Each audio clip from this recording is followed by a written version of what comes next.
Thank you for that. Thank you.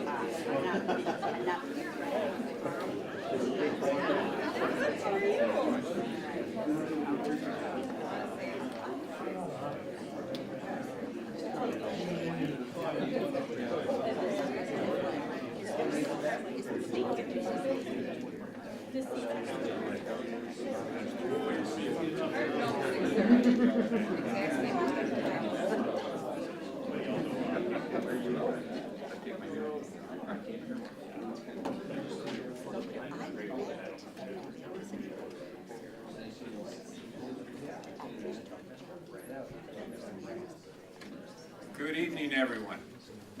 I'd like to call the Monday, November 14th, 2022 regular meeting to order. I'm glad everybody got here safely with this new kind of weather that we're dealing with. Welcome. At this point in time, roll call. John Creasher. Here. Pat McKee. Here. Cody Nicolai. Here. Joanna Reyes. Here.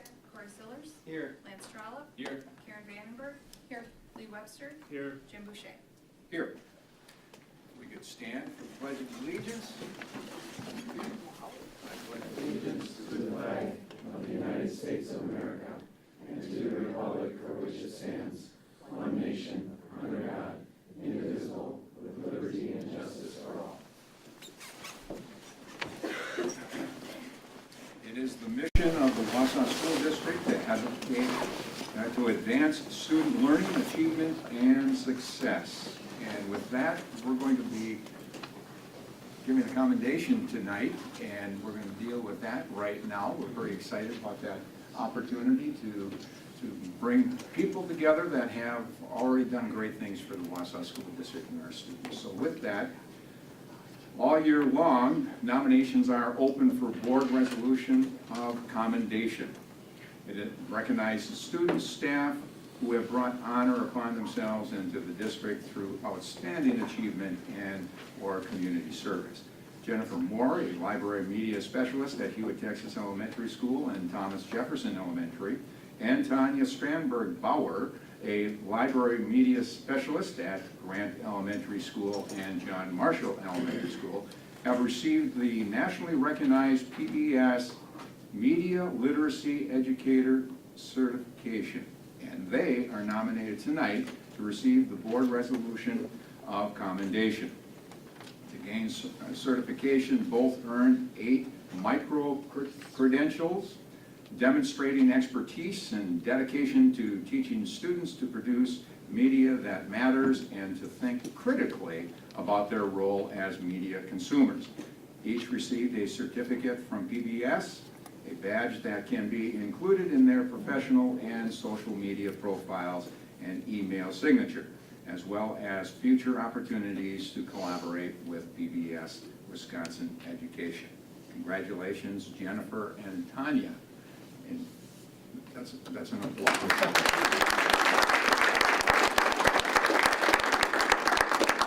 And at this time, I'm going to do this separately. I'm going to seek a motion to approve Jennifer Moore to receive a resolution of commendation. So moved. Second. All in favor? Aye. Opposed? The ayes carry it. Motion approved. Should we do a photo op here? We probably should. Probably should. Take one? Take the other one. If we can, maybe right up here, excuse me. Yeah.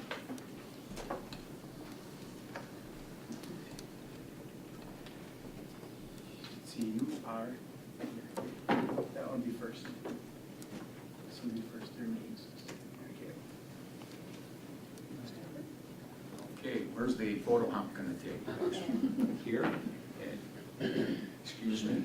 Thank you. Congratulations, yeah. Thank you. Yeah, I'll let you hang on to that. Okay. How's that? Thank Thank you. you.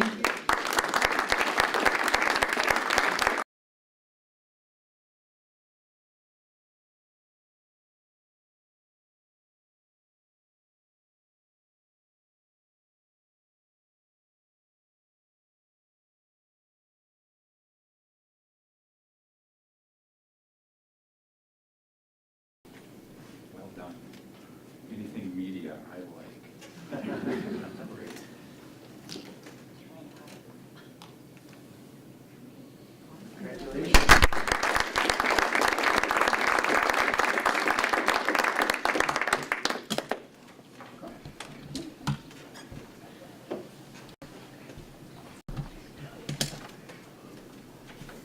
very much. That's an opportunity we always want to make sure we take because of the great success you have had. We can share that with you. All right. Agenda item number 7, public and student comment.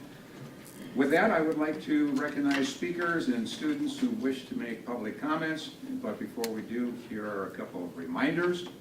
The board recognizes the value of public comment on educational issues and the importance of allowing members of the public to express themselves on public matters. Please identify yourself by name and state your address. Each statement made by a participant shall be limited to 3 minutes in duration, and Ms. Peck will be timing to your left or right.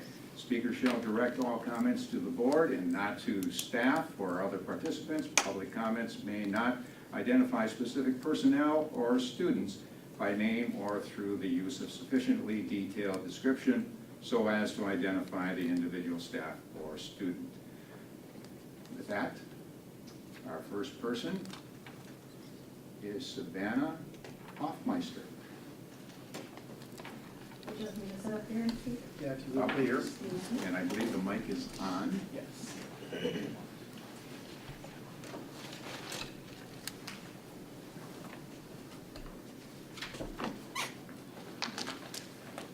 Hi, my name is Savannah Hoffmeister. I live at 1201 Keller Drive. I'm here to talk about an issue with the bus company for a student. I hope you guys have had time to read my emails, John, I believe you did. The problem is that first student refuses to drive down my road, Keller Drive and North 12th Ave, to pick up the kids at the end of their driveways. Scott Anderson at First Student has claimed that these roads are not safe for the school bus to travel on. We live on a dead-end gravel road that has a large cul-de-sac that the bus can turn around in. The condition of the road is standard for gravel road, just like any other road that I've driven down that's gravel. There's approximately 13 children on our road between 5 different houses. The bus company has determined that the bus stop at the intersection between Keller and 28th, which is 1 mile from my house, and farther for other children. So for walking, that's just too far. This is an unsafe spot for parents to take their children to the bus stop. It's a T intersection, so the parents have to U or Y turn in the middle of oncoming traffic.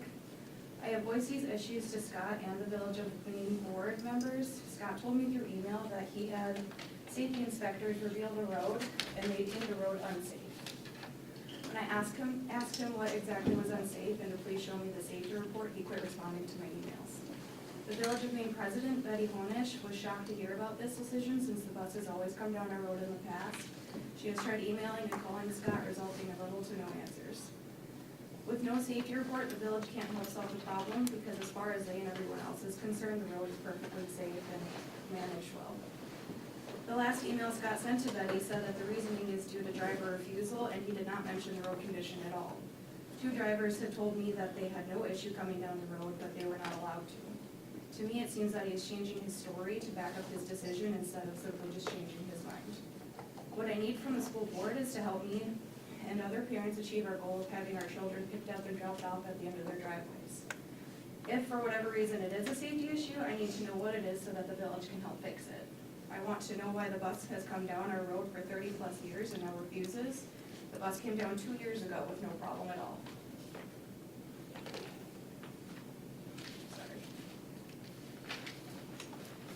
I also want to know why and how a bus company can be so unreliable and cancel bus routes randomly and frequently. 4 times now, my child's bus has been canceled to bring her home from school. I should be able to feel safe in knowing that my child is going to make it home from school safely every day. First Student clearly has some internal issues, but those need to be put aside and we need to start putting our children and our families first. Thanks. Thank you. Appreciate that. Next on the list, Rob Hughes.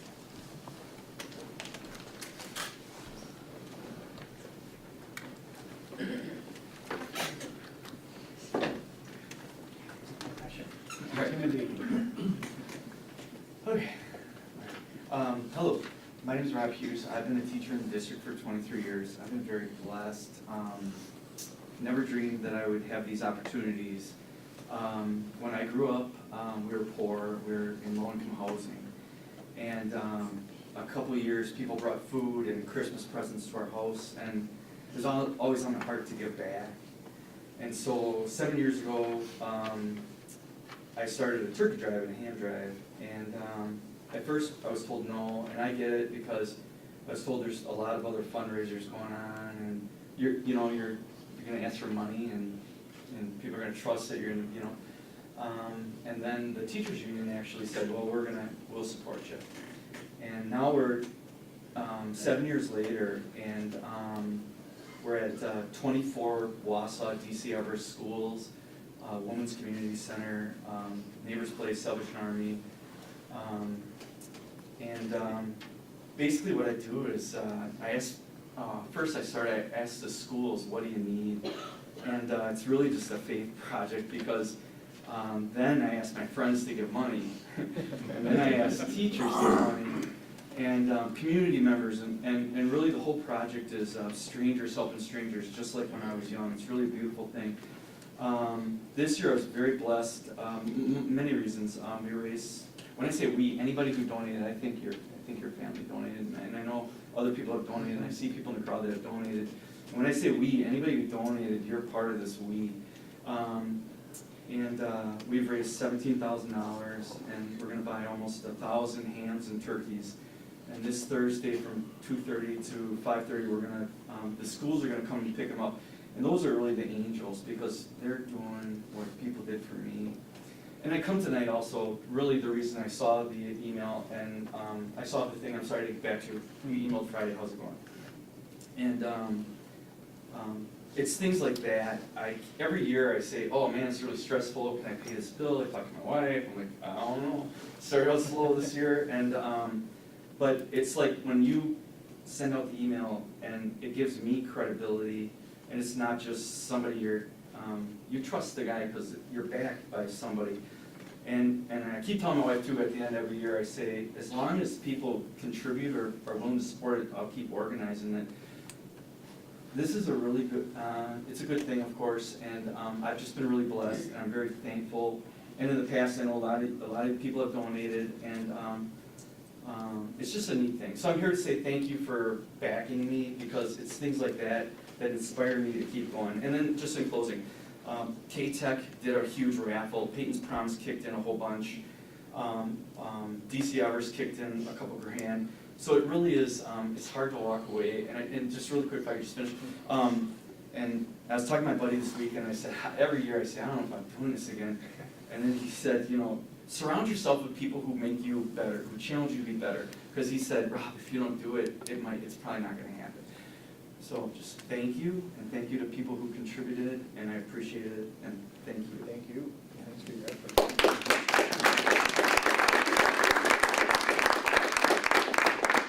Thank you, Rob. Greatly appreciate that. And notice it stayed on one for a long time, because I wanted to hear everything you had to say. So thank you. Next on the agenda, we have Tony Gonzalez.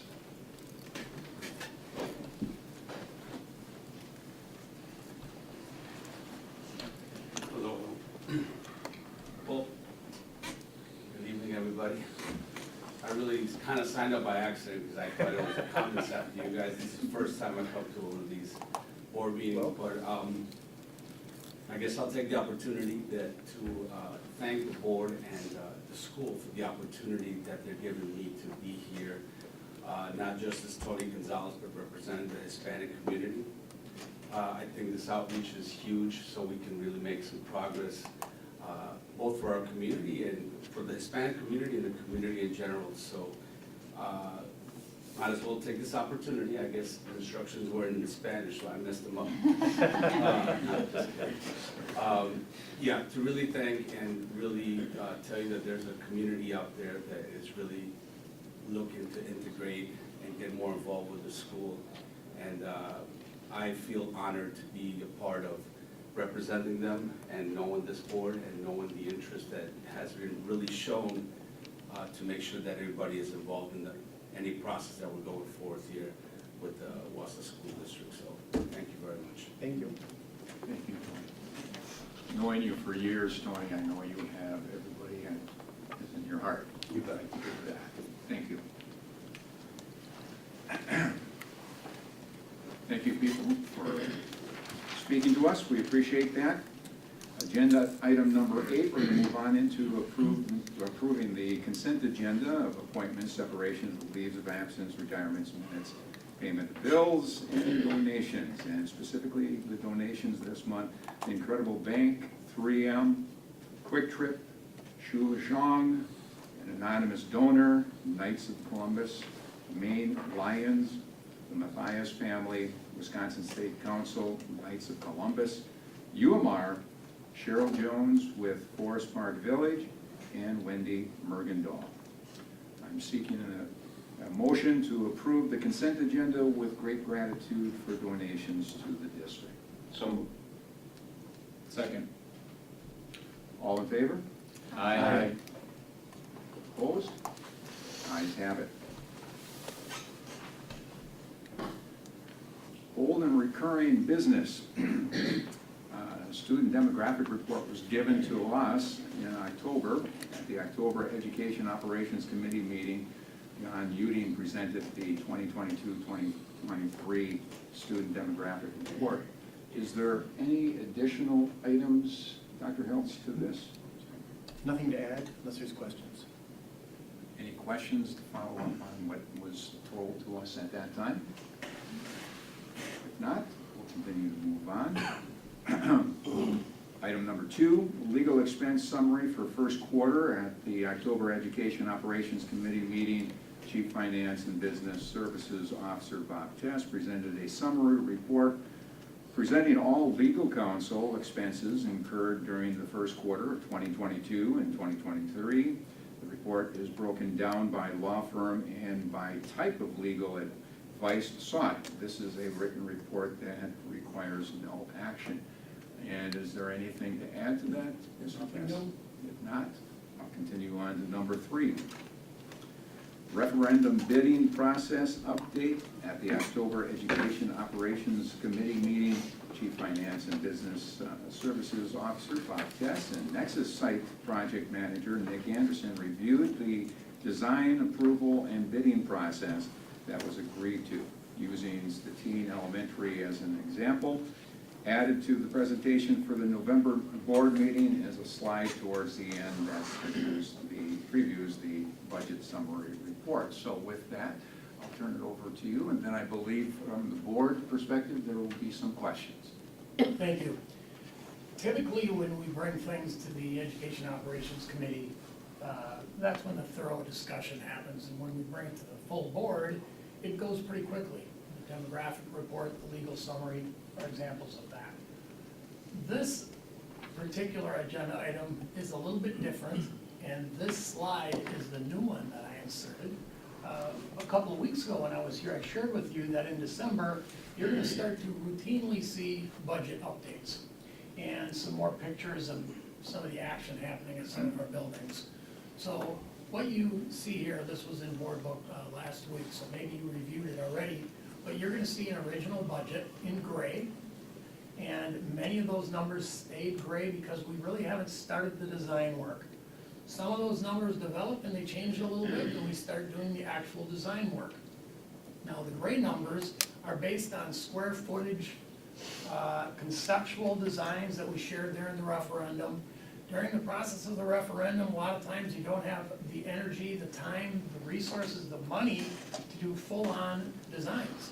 So we were really limited on what we can budget for those buildings because they're just not as developed. And then once we start the development process and the design, sometimes the design changes a little bit. And in this case, inflation really started to heat up after our referendum question was solidified in January.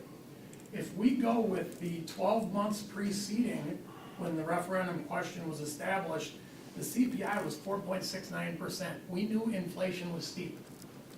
The 4 months preceding when the referendum question was established, it was 6.36%. We knew it was getting steeper. The 1 month preceding when the referendum question was established, it was at 7.04%, pretty steep. But nothing compared to the 10 months since then. 10 months since then, the average has been 8.25%. So we knew inflation was running hot, we prepared for inflation running hot, but we were not prepared for inflation to run this hot. Furthermore, the design changed. If we look at the school forest in particular, $4.243 million for the school forest. If we went to Nexus and Somerville in our design committee and our design team, and we said, we want a school forest for $4.243 million, our designers could have certainly accommodated that. We could have come up with a design for exactly that amount, not to exceed. It starts to get more expensive when the end users get involved. When we have meeting after meeting after meeting, and I think when we went to 95%, we showed you at that point, we had 8 different meetings with the end users. And the end users, they have budget in mind as well. Designers certainly have budget in mind. I definitely have budget in mind with everything I do here. But the end users start to look at that possibility of that environmental learning center as what it could be. And we have to compromise budget along with what the end users need out of that building. And we understand that the whole portfolio of work is still $119.8 million, and we cannot go beyond that under any circumstances. Until you add in interest earnings, so now that portfolio becomes $124 million. So no matter how we slice these different projects, we need to stay within $124 million. And some of them are over and some of them are under, and a couple of them are over right now, but still not over when you consider the interest earnings. So here's a report that is still in development. It'll certainly get taller. The district-wide component will probably be broken up into a couple of different bid packages. East High School, for example, is gonna be split in 2 for sure. East High School and East High School athletics. West High School on the bottom will also be split in 2 in the same way. If we bid out any of the larger projects in multiple bid packages, they might also be split up, but you'll see that same code. You'll see a gray preliminary budget, you'll see a green as designed budget, and then between green and orange, we take advantage of the open market and the bidding process. And overall, that helps us because contractors are submitting bids, knowing that others are submitting bids competing for that same work. So then you'll see an orange number, and that one's pretty final, with the exception of some district purchased items that might fall in there. So in terms of managing the whole portfolio to 119.8, that bottom right yellow number might be the most important one. That's when we consider all the grays, some of them have turned to orange, $4.2 million in interest earnings, still under budget by about $2 million. Okay, so we're accessing some of that $4.2 million in interest earnings. When we start to get some larger projects, West and Mir in particular, we have some flexibility in those larger projects, and we also benefit from scale to a certain degree, where we're hoping for some really good bids to come in, and also some flexibility to maybe modify that design. So this is a new slide. Usually at the board level, we don't talk much about this, but this is a new slide, so I felt compelled to bring it up, not for action necessarily. Currently being designed right now, you're gonna start to see some color coming on for Hawthorne Hills in this order, then East Athletics, West Athletics, John Muir, and West High School. Other than that, the rest of the slide deck is the same. You might have also thought of some questions since the last meeting, so I brought Larry Seiler along with me.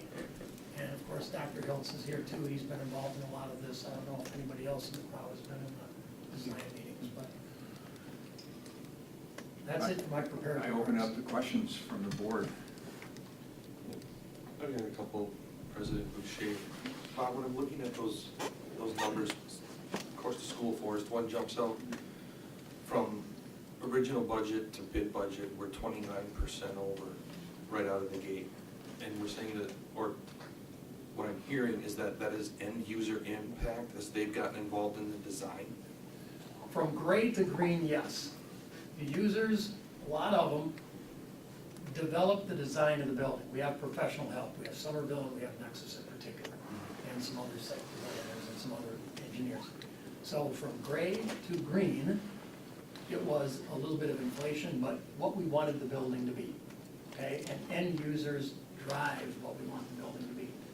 Nexus doesn't drive it, Somerville doesn't design it. The end users that are in on the design team want to have this in the building, or they want to have that in the building. To be honest, during that process, we also constricted the square footage in some cases. I know John Muir comes to mind right away. John Muir, we took away some square footage in order to make it affordable. But in spite of that, John Muir may still come in over $34.7 million because of inflation and some other things that we had to add to the building. From green to orange, then it's purely just the open market and the competition that drive that increase. So how do we get visibility into those end user requests or requirements that drove the $800,000 delta between gray and green? Good question. Dr. Hilton and I talked about that at length today, and we are fortunate to have a couple big projects that are being developed right now and being designed, and somehow inviting you into that conversation to see what happens at John Muir as an example right now. Well, no, I'm sorry, I didn't phrase that right. For school forest specifically, Okay. 4.2 to $5 million, 5,043,000 is about 800 grand. Can we get a list, 1 through 7, here's the end user request that drove the $800,000 increase? That would probably be pretty easy to come up with, and I can start with the basement. That's fine, if you wanna send it to us, that's great, but somehow, in my opinion, and President Bush, I don't wanna overstep this, but somehow we need to get visibility into these things and have some type of approval authority. I mean, you're talking almost $1 million right out of the gate, without inflation. And I get end users are gonna have requests, and this is maybe a good exercise for us to go through sooner than later, but for anybody that's built a house or built anything, my wife had different requests than I did, right? And you have to work back and forth, so not everything makes it in the final, and somebody has to have I don't wanna say a veto authority, but there has to be some Something on that, visibility. Yeah. Yeah, I share that concern. I have two concerns. One is that whenever we discuss it, I think it's important to point out what you did, Bob, is that we are restricted to a certain dollar amount. So if anybody's listening, sometimes I think people get the impression that we're talking about spending more than what we asked for, but we can't. So we're restricted. But the concern that I have that Pat is discussing that I agree with is, I don't want to run into a situation where the first 10 projects get to add in what they want, and the last 10 projects are the ones that have to cut back. If we're seeing that due to inflation, we have to cut back, I'd rather spread that out over 20 projects instead of go over on 10 and then cut back on the other 10. I know we've got wiggle room, I know we've got interest, and I know we've got contingency, so we have room. It's not like we're in any position where we gotta panic or anything, but I don't think we want this trend to continue. And if we use up all of our contingency and all of our interest on the first projects, then we have nothing left for the later projects. Here's something that I think could really do exactly what you're saying, and I apologize for not doing it with the school forest any sooner.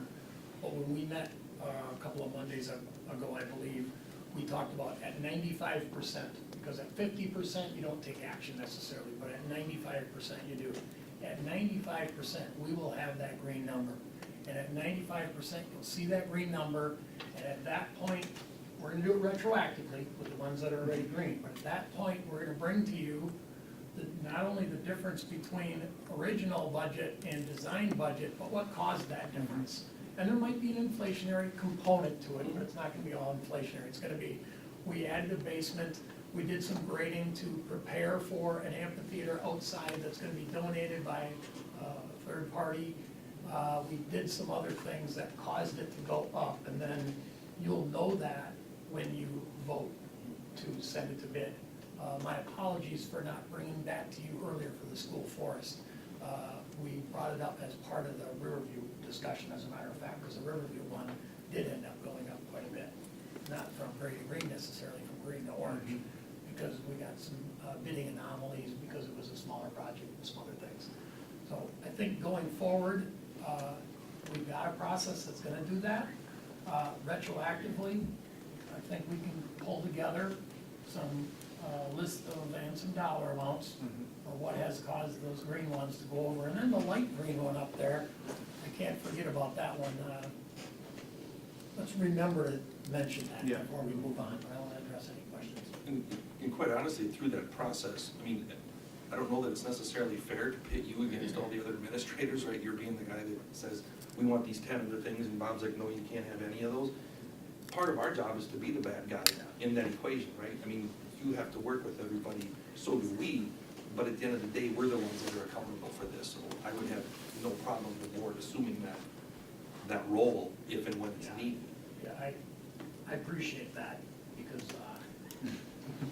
when I could tell people, you know, I don't know if this is gonna pass the board muster, you know, that can Absolutely. help me in my dream killing capacity. So, Well, I think it's very important, Bob, that you, and everybody knows the lanes that we are all in. You know, we don't want to be saying no at the end. We probably should have been much aware of it at the beginning.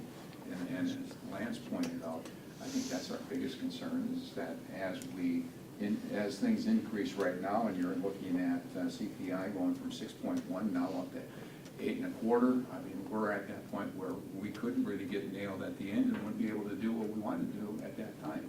And going back to what Pat had said, the needs, you know, what's a need, what's not, what's a want.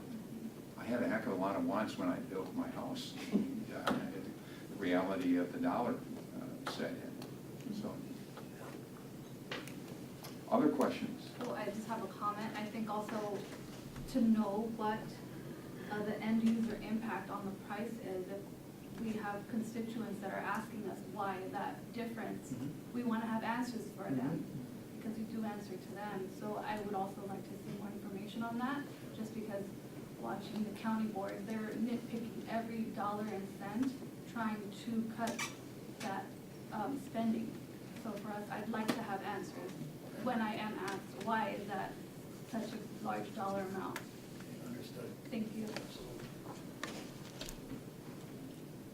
Since I, excuse me, so the families realize, I started asking questions about this 5 weeks ago. And staff has been very accommodating. They've explained extra things they will be sharing with the board members this evening. The board members have similar views as I do, is what I'm hearing this evening, which I appreciate as well. If I were, as President Boucher said, if you were doing something at your house, your pocketbook drives this. And this is a public money pocketbook. And sometimes my personal feeling is that changes how things get spent, and that is unacceptable to me. And so I have been questioning the amounts. Inflation is terrible. The price of construction materials are ridiculous. There is a labor shortage in construction. All these things are going to affect each of our columns. But as Mr. Chess pointed out, the end user seems to be a very big driver in this. And so it is our job to manage those expectations of what you're gonna get. And pretty much everybody in this room understands that we wanna maximize our funds in order to give the student the most, right? At the end of the day. There are a whole bunch of design features that were explained to me and shared that are phenomenal for the students, okay? But from my personal viewpoint, I think we could have managed to give them all those phenomenal things, or 90% of them, in a little bit different package. But it is where it is, and everybody's expressing that we will get some more detail, which is good as we go forward, and make sure that we're not overstepping our 119.9 at the end of the day. So, Well, just to clarify, sorry not to beat a horse here, but just to clarify again, we can't. So when you mention public spending, that is an issue with other entities of government who can just frankly spend and just borrow money and spend, and we can't. We're at a revenue cap, we can only spend what was approved for the referendum. So our issue is not whether or not we're going to spend more than what the public authorized, because we couldn't even if we wanted to. Our issue is if we go over $1 on project number 1, then we gotta go under $1 on a different project on this list. So it's not an issue of public money or us going over that amount, because we couldn't go over it if we wanted to go over it. Agreed. Jim, just one clarifying question. I didn't want to apply for the school forest, using that as an example. I did not want to apply, and I hope I didn't, that whoever was been involved in that design, this is not intentional. This is nobody's fault. There hasn't been anything done wrong. It's just the nature of the process. And I think we recognize that. I want to say that out loud so people don't walk out of here saying, oh, you know. We understand that, it's certainly, that's a perfect example, though. The school forest is the perfect example out there, in my opinion, so. Well, it's also been hanging out there for how many years? 8, 10 years, so there's been all kinds of ideas percolating for a long time. The light green one, it's turning dark green. It's right now light green. We're in the middle of the design process. And in the middle of the design process, we're looking at, I don't have the floor plan up there, but at the southwest corner of the building, there's an addition. And it's pupil services, and it's the front office addition. And it was originally designed, original budget, so not much of a design, designed to support 1 floor. If we ever wanted to add on to Wausau West, that's about the only place we could add on there with additional floors, or one of the only, or the obvious place. It lines up perfect with the rest of 2nd floor, it lines up perfect actually with the rest of the 3rd floor. It would cost about $500,000, and this is one of those things where end user drives the design gets a little bit more expensive. We added $500,000 from the gray column to the light green column to build the structure, not to build a 2nd or 3rd floor, but to build a structure in order to support the 2nd or 3rd floor, if ever, for whatever reason, we ever wanted to do that. It's not for action, eventually it will be, once it turns dark green, but I would love to get people's opinion on it tonight while we're building that design, because stopping right now with designing that structure would be much more beneficial than stopping it in 2 or 3 or 5 weeks when we're at 95%. Anything? I was going to add, again, economies of scale, it's a large project. We wanted to be very transparent about this potential $500,000 upgrade, if you will. We will, obviously, as we continue to design, we'll have that in mind, and if there are opportunities to reduce and bring it back down to the original budget, we will continue to do that. But we wanted to be upfront with it right now before we brought you a final design budget. But yeah, I would agree. I would like to hear people's opinions on kind of future-proofing the design for Wausau West. That was not part of the original plan. I think when we see things like this, it's almost always going to be something good or going to be suggested. So that makes sense to me. The little extra spending that's at school forest because we have a donor willing to spend more on top of that makes, so all these things are going to make sense. But we're still going to have to pick and choose which ones to do. One of the questions, or one of the bits of information that would be helpful would be, what's the contingency amount that would, I know we don't have a specific contingency amount for each project, but we have an overall amount. What would be built into that, so to speak, anyway? The contingencies are built into each line up there. Okay. Here's an example to maybe look at. If you look at South Mountain. South Mountain originally was 4.873. Green was 4.873. Orange was 4.873. We just didn't get that lucky that all bids came in at exactly the dollar amount. We used only the contingency in that one that we needed to support that dollar amount going through. So technically it came in under what the contingency included. So there's 10% contingency in each one of those. A secondary contingency is the 4.2 million interest earnings, which is kind of a contingency. And fortunately, the interest earnings sometimes go along with inflation, or if you have high inflationary climate, sometimes you can recapture some of the dollars in interest. And by the way, the 4.2 million is only after offering $100 million of bonds. We have another $20 million of bonds to offer. in another year. And then a third level contingency, we did this for the 2015 referendum, we don't like doing it, but in the district-wide category. It's probably half and half technology furniture. So district-wide is half technology upgrades to classrooms, other than the new ones that are being built, because they're already budgeted.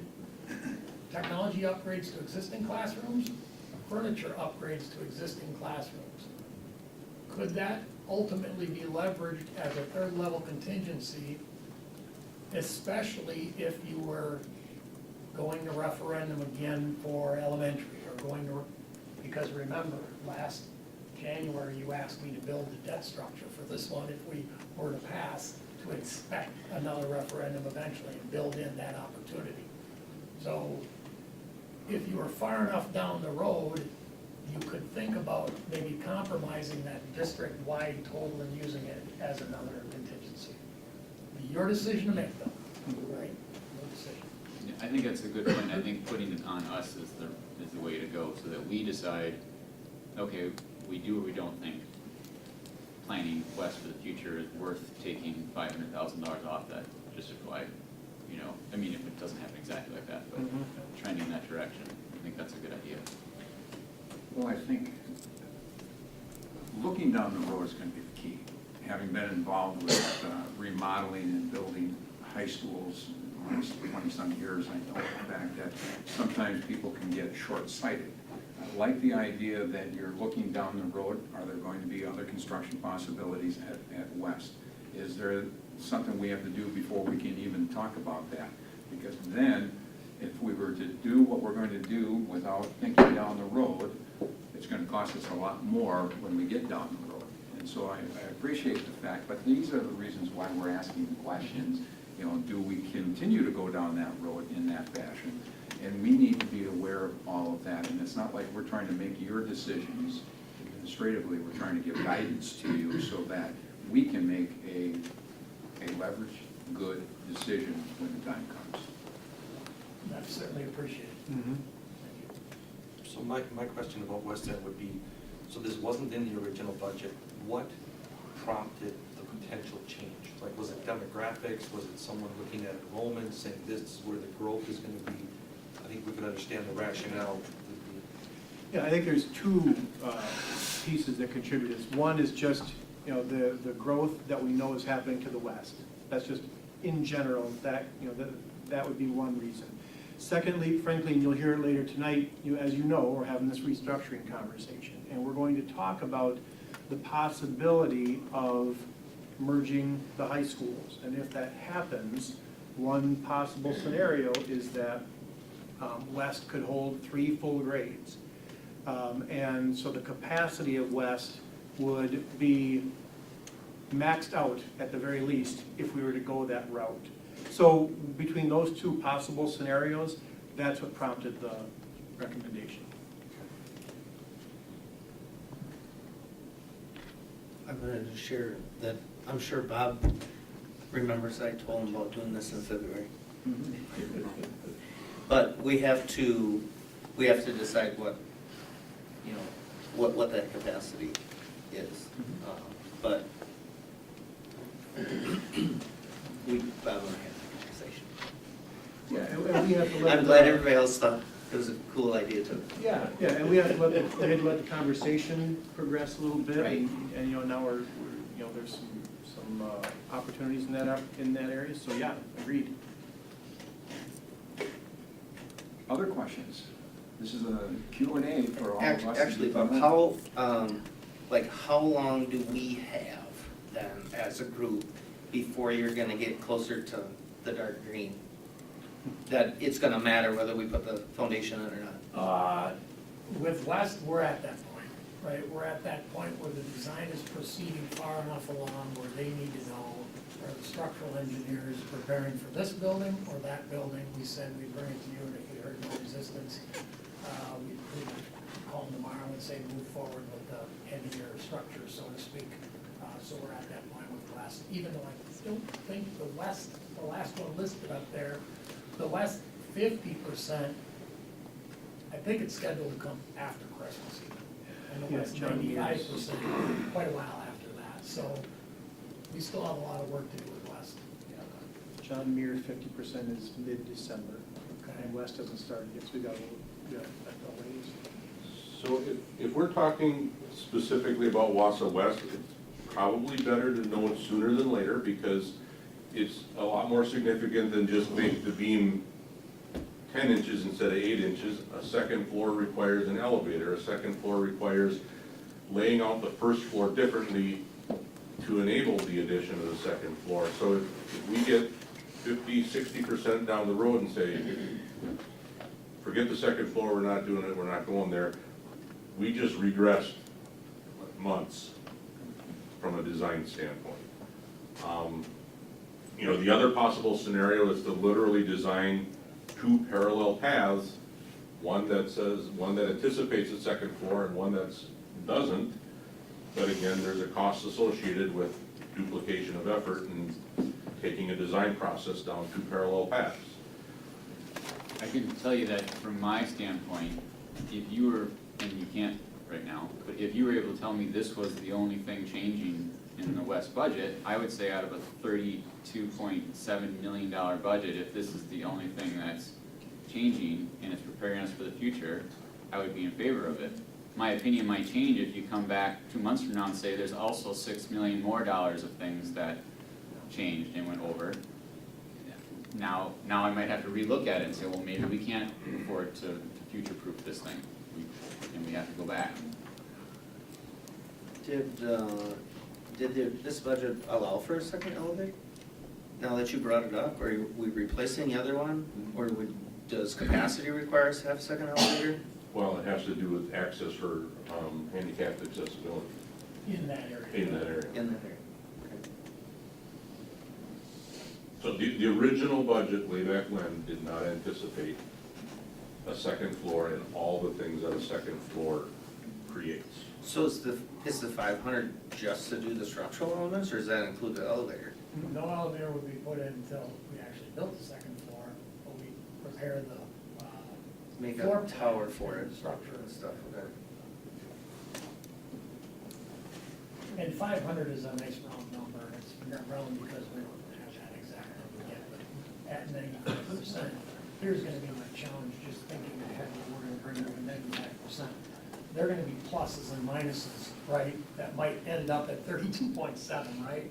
We added 500 for more structure, but we saved 500 because we cut some square footage, and we added 300 for this, but we saved, so it's not gonna be all just positives that ended up at 38 or whatever. It'll be a moving baseline that might end up back at 32.7, wouldn't that be nice? We don't know. We do know that there's opportunities in larger projects like this, though. For cutting back in different Yep. areas. Rearranging And saving things, money, saving saving square over here to footage put it and over stuff. here. Exactly, Even just the bid process, yeah. a lot more attractive project. So it's a matter of if we give it a thumbs up now, wait until the 95% comes in, if at that point in time, the pluses outweigh the minuses, and we at that time say, forget it, yeah, we have some sunk cost and some redesign fees, but, I mean, it's one way or the other, right? There's no in between. And what comes off wouldn't have to necessarily be the heavier structure on the southwest corner. It might be something else that's about that same dollar amount. We'll have to cross that bridge when we get to it. You were gonna say something? No, Larry? that was it. Jeff better start having some bake sales over there. All helps. Can I request a, like, we're paying Nexus a certain amount. Could you let us know what, you know, you typically like an architectural fee, right? And that's more or less what Nexus is getting based upon, I'm assuming the 119, but I don't wanna assume, so I'd like to understand that more. And then Somerville is within their fee, or it's not within their fee, those are things I'm curious about. And it's because Pat brought up about, you know, redesign. How would that be treated? Is that gonna be an additional over what the original fee was, so we can understand that?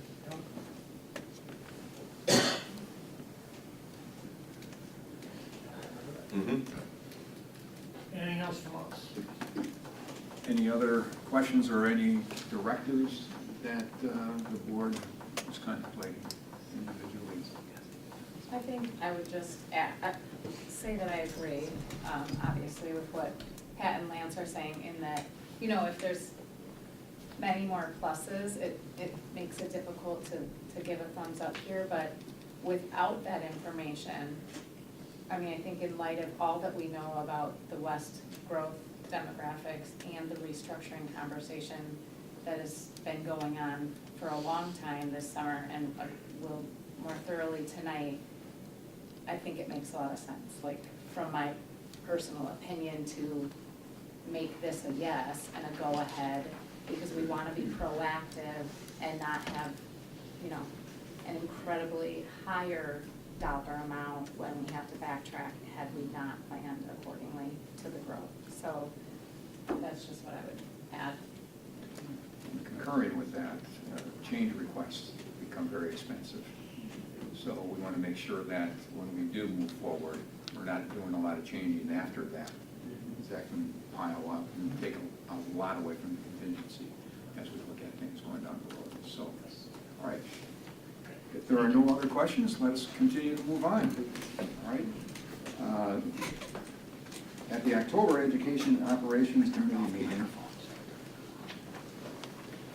Dr. Hills presented the proposed changes to the 31-2 policy update from Neola. We also have other things I think we want to talk about as well, but you want to take it from here? I sure can. Before we put a motion on them? Yeah.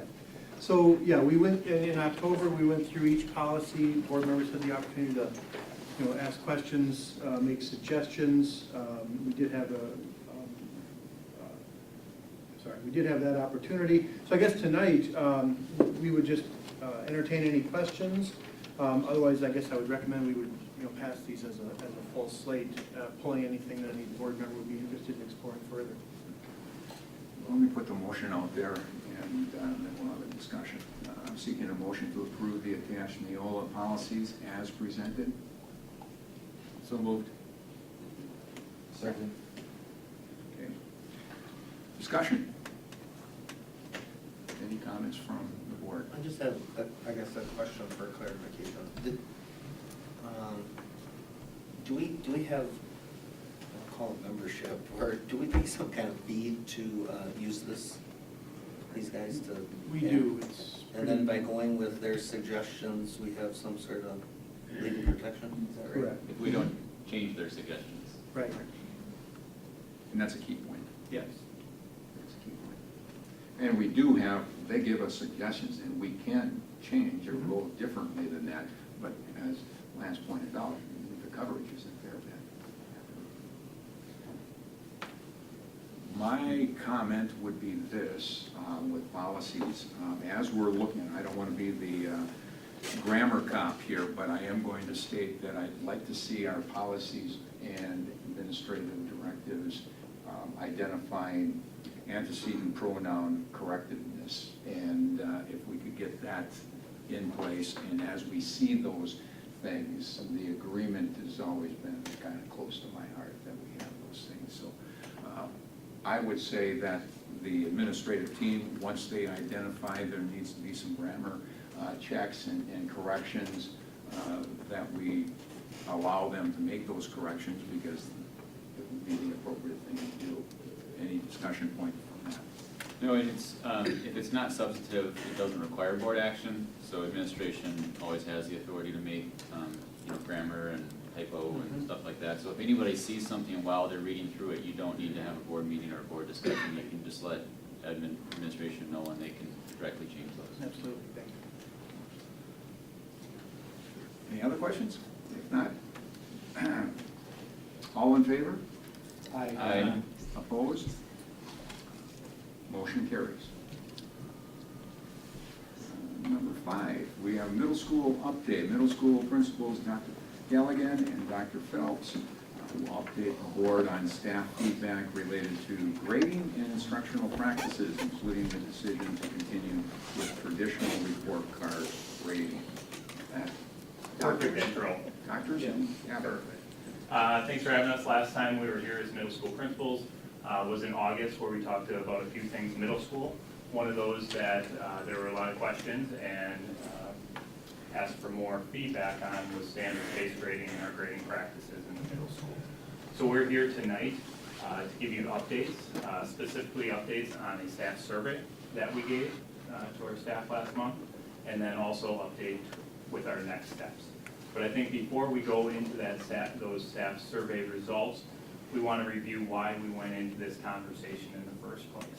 And those we kind of mapped out in 5 different ways. We as middle school, and that's we as administration, our teachers, we want to focus on the most important standards. Second, we do want a similar experience at both of our middle schools, at John Muir and at Horace Mann. Third, we want to focus on skills, application, and engagement, and that keeps coming up as we talk to staff specifically about how we grade and how we report those. We want that focus on skills, application, engagement. We also want to work on the continued specific feedback for students, and then we want to make sure we're transparent in our reporting for students and families. So let's go into those survey results a little bit more with Dr. Gallagher. So you'll see, one thing that you'll see is a lot of agreement in our staff, and I hope you had a chance to look at this ahead of time. So I won't go through all the details and all the numbers on here, but one thing that I think is important is the first one up there. All staff agree or somewhat agree with the idea that my grade level content department prioritizes standards in our classroom. That's the basis of what we do. You just got done talking about Neolia practices and how that's a good thing for the board to follow. Well, standards are that same kind of logical thing for us to follow with grounds our educational practices and what's been proven around the state, around the country, et cetera. You also see on here, knowledge of standards is very high. Above 85% that they use them on a daily basis to guide learning, et cetera. And a lot of agreement, if you go to the next slide then, more agreement when we talk about things such as assessments based on learning targets, based upon what students all hear and everyone in the classroom understands are the most important things. There's agreement in terms of John Muir and Horace Mann using the same summatives, using the same formative practices, high levels of agreement, things that we're very proud of, work that we've put in over the last few years, but we also recognize that there's still work to be done in some of these areas as well. And on the next slide, you'll see some other common agreements here. 100% once again agree that the purpose of grading is to communicate to students and to families about student progress. I know from our conversation a couple of months ago that was really important to the board, and we want to make sure that you understand that our staff has told us that that's what they see this as being as well. You asked for that kind of feedback from us, and we tried to get you that information. That's what a lot of this reports out and shows you a great deal of agreement across the board. This also points out that 80% of our folks either agree or somewhat agree that families have a good understanding of classroom content and grading procedures, and you'll see that we plan to test that a little bit as well with some work that we plan to do in the coming months. All right, so next we asked our staff specifically, would you be prepared for standards-based grading during the 2023-24 school year next year? 62% of our staff said they would be prepared. But we also wanted to break that down by department on who believes they would be prepared and not. So you can see those numbers on that slide, that it is difference between departments. Some of our departments are ready, and some of those are not. And this helped drive our next question as well, with if given more time, or when given more time, where can we focus on our grading practices, our assessment practices, our engagement practices, application, feedback, all of those areas. And this feedback is going to be really important, because as we move forward, where does our professional learning time, what does that focus on? What does that look like? And that differs per department. Last, we did have some comments as well. So when you look at the comments, I think you can break it down in a couple of different key categories if you can go to one more slide. One of the biggest being not ready for various reasons, meaning needing more time, focus elsewhere, some feeling as though they did not agree with the process, et cetera. And then the other big idea that I think you see there is the restructuring discussion that is going to continue tonight and probably be very important in our near future. And some people thought that maybe it wasn't a good time for us to move in this direction, given In fact, there might be some major changes coming our way. And so, if you go to the final slide, the next steps that we propose is for 2023-24, we plan to keep things as they are. And why it says most departments up there is because our Phi Ed department currently uses a standards-based approach, and has for many years, and is very good about that, feels very effective in that regard. We continue to work with educational practices and identify as areas of need, working on professional development Dr. Phelps just talked about.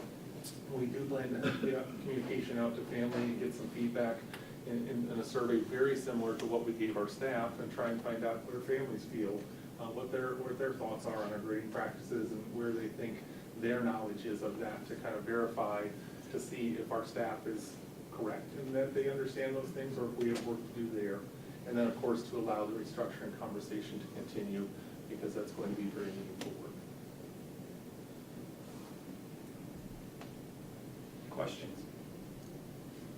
Go ahead. I actually have a question about the amount of work the teachers have with either of the systems. Is one easier for them, or are they equal? Well, I'll start if you don't mind. So I would say grading is constant. My wife is a teacher. She's bringing homework all the time on weekends. I think most of our teachers do that. I was in the classroom for a very long time. I did the same. Many of you know that as well. So it's a constant process. The grading input happens maybe at more detailed times and specific times, and some of that can take a little bit of work. But I think there are ways to mitigate that. I think there are ways to figure out how to grade throughout the semester. So one does not necessarily have to be more work intensive than the other, but there would certainly be a learning curve if we changed our approach and how we did things. I'll say ditto, including my wife who's a teacher as well. That's good old terminology, ditto. I appreciate that. Yes. Can you remind us, I think you mentioned physical education was already using the standards-based grading, but wasn't there another one, was it math that's using it but transferring it then to a letter grade? Do I remember that right? So there are a few of our departments standardized practices more that might do a 1 through 4 scale with a lot of their assessments, then transfer those grades. 6th grade social studies at John Muir. Many of our math teachers have been doing that for many years, but they do transfer that to a percentage grade and a letter grade at the end. Okay, thanks. That might explain some of the agree or somewhat agree percentages with regard to switching to standards-based grading if they're already doing it anyway. And I was noticing ELA, obviously, they're hesitant, but they're willing to move forward. The thing that I noticed was that in English classes today, rubrics are used all the time. And so with those rubrics, if we're using a 1 to 4, 1 to 5 rubric, and then giving them a base grade afterwards, they're already using a little bit of the standard-based. Well, if I can add, Go ahead. well, Yeah. I You'll think probably say what I'm gonna say anyway. What you're gonna say, but you can after, but the English standards have come out fairly recently within the last couple of years, and so they've been adapting and learning to implement that. So I think some of the concern or hesitancy might come from that, is that they are still getting used to the newer standards that have been introduced into the classrooms and adjusting rubrics accordingly. That's what I was going to share. And if you look at what they want to work on, it's really more time together to develop those common assessments, I think, to make sure they're aligned. So they've spent a year learning the standards, they spent a year mapping kind of where our current work lines up with the standards and where it doesn't. And so this is the year to try to make adjustments in things like assessments. So between learning the new standards, adjusting curriculum, learning Canvas, they just would like a little more time. Just a couple things, Jim. So I'm glad to see that you don't plan on changes for 23-24. I would also direct you to policy 5421, which is our grading policy, and states that revisions shall only be made when changes will assure a more valid, reliable, or clearer system of grading. In what we saw a few months ago, I saw nothing that was going to assure any one of those. So as you go forward, if you choose to go down this path again, please know that that would require board approval per this policy if you're going to make substantive changes to that grading system.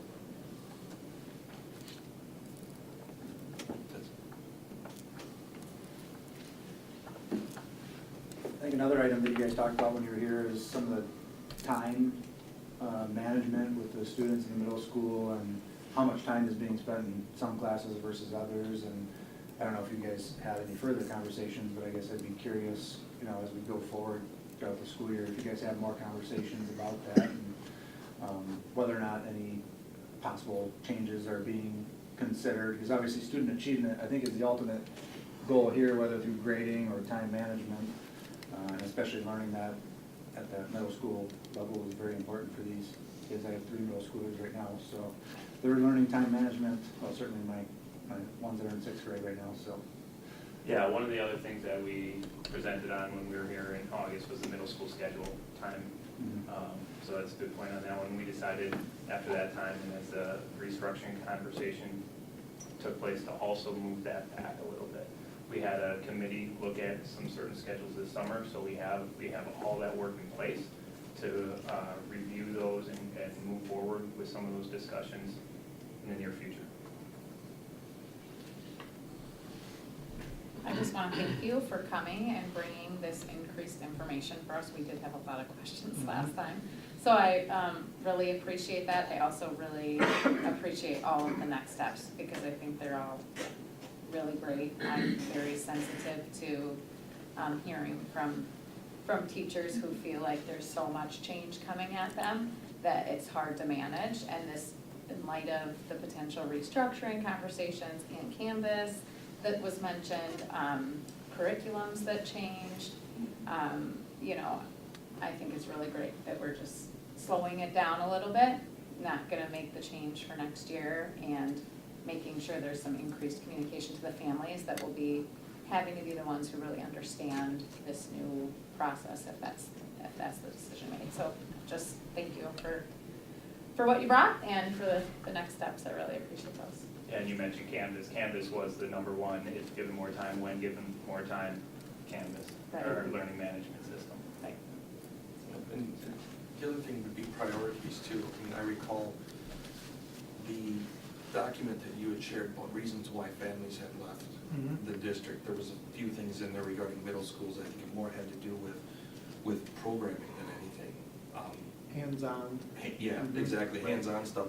I didn't see any reason in there that families were leaving because of our grading system. So hopefully we can push some of these other initiatives ahead of things like this, because obviously your resources and time are limited. I think we should be focusing on the things that are gonna be more tangible for the district in the next 3 years, right? Okay. Any others? Just make sure we cover all the questions for the principals here, and we have. We'll move on. Thank you very much. I appreciate that, and I'll have more questions, obviously, for you guys to find out a little bit more about how you feel about the standard-based grading. Yeah, there's a lot that goes into it. Thank you. All right, continuing on, item number 6. The restructuring conversation from October Education Operations Committee meeting. Dr. Hiltz will share possible restructuring proposals and ask the board for direction related to draft district restructuring plan. With that, I'll save the motion and I'll turn it over to you. Thank you very much. Yeah, I'm excited to have this conversation, and again, this is a conversation, right? This is, you know, the presentation, Cassie, you pull that up. It was just a guide for us.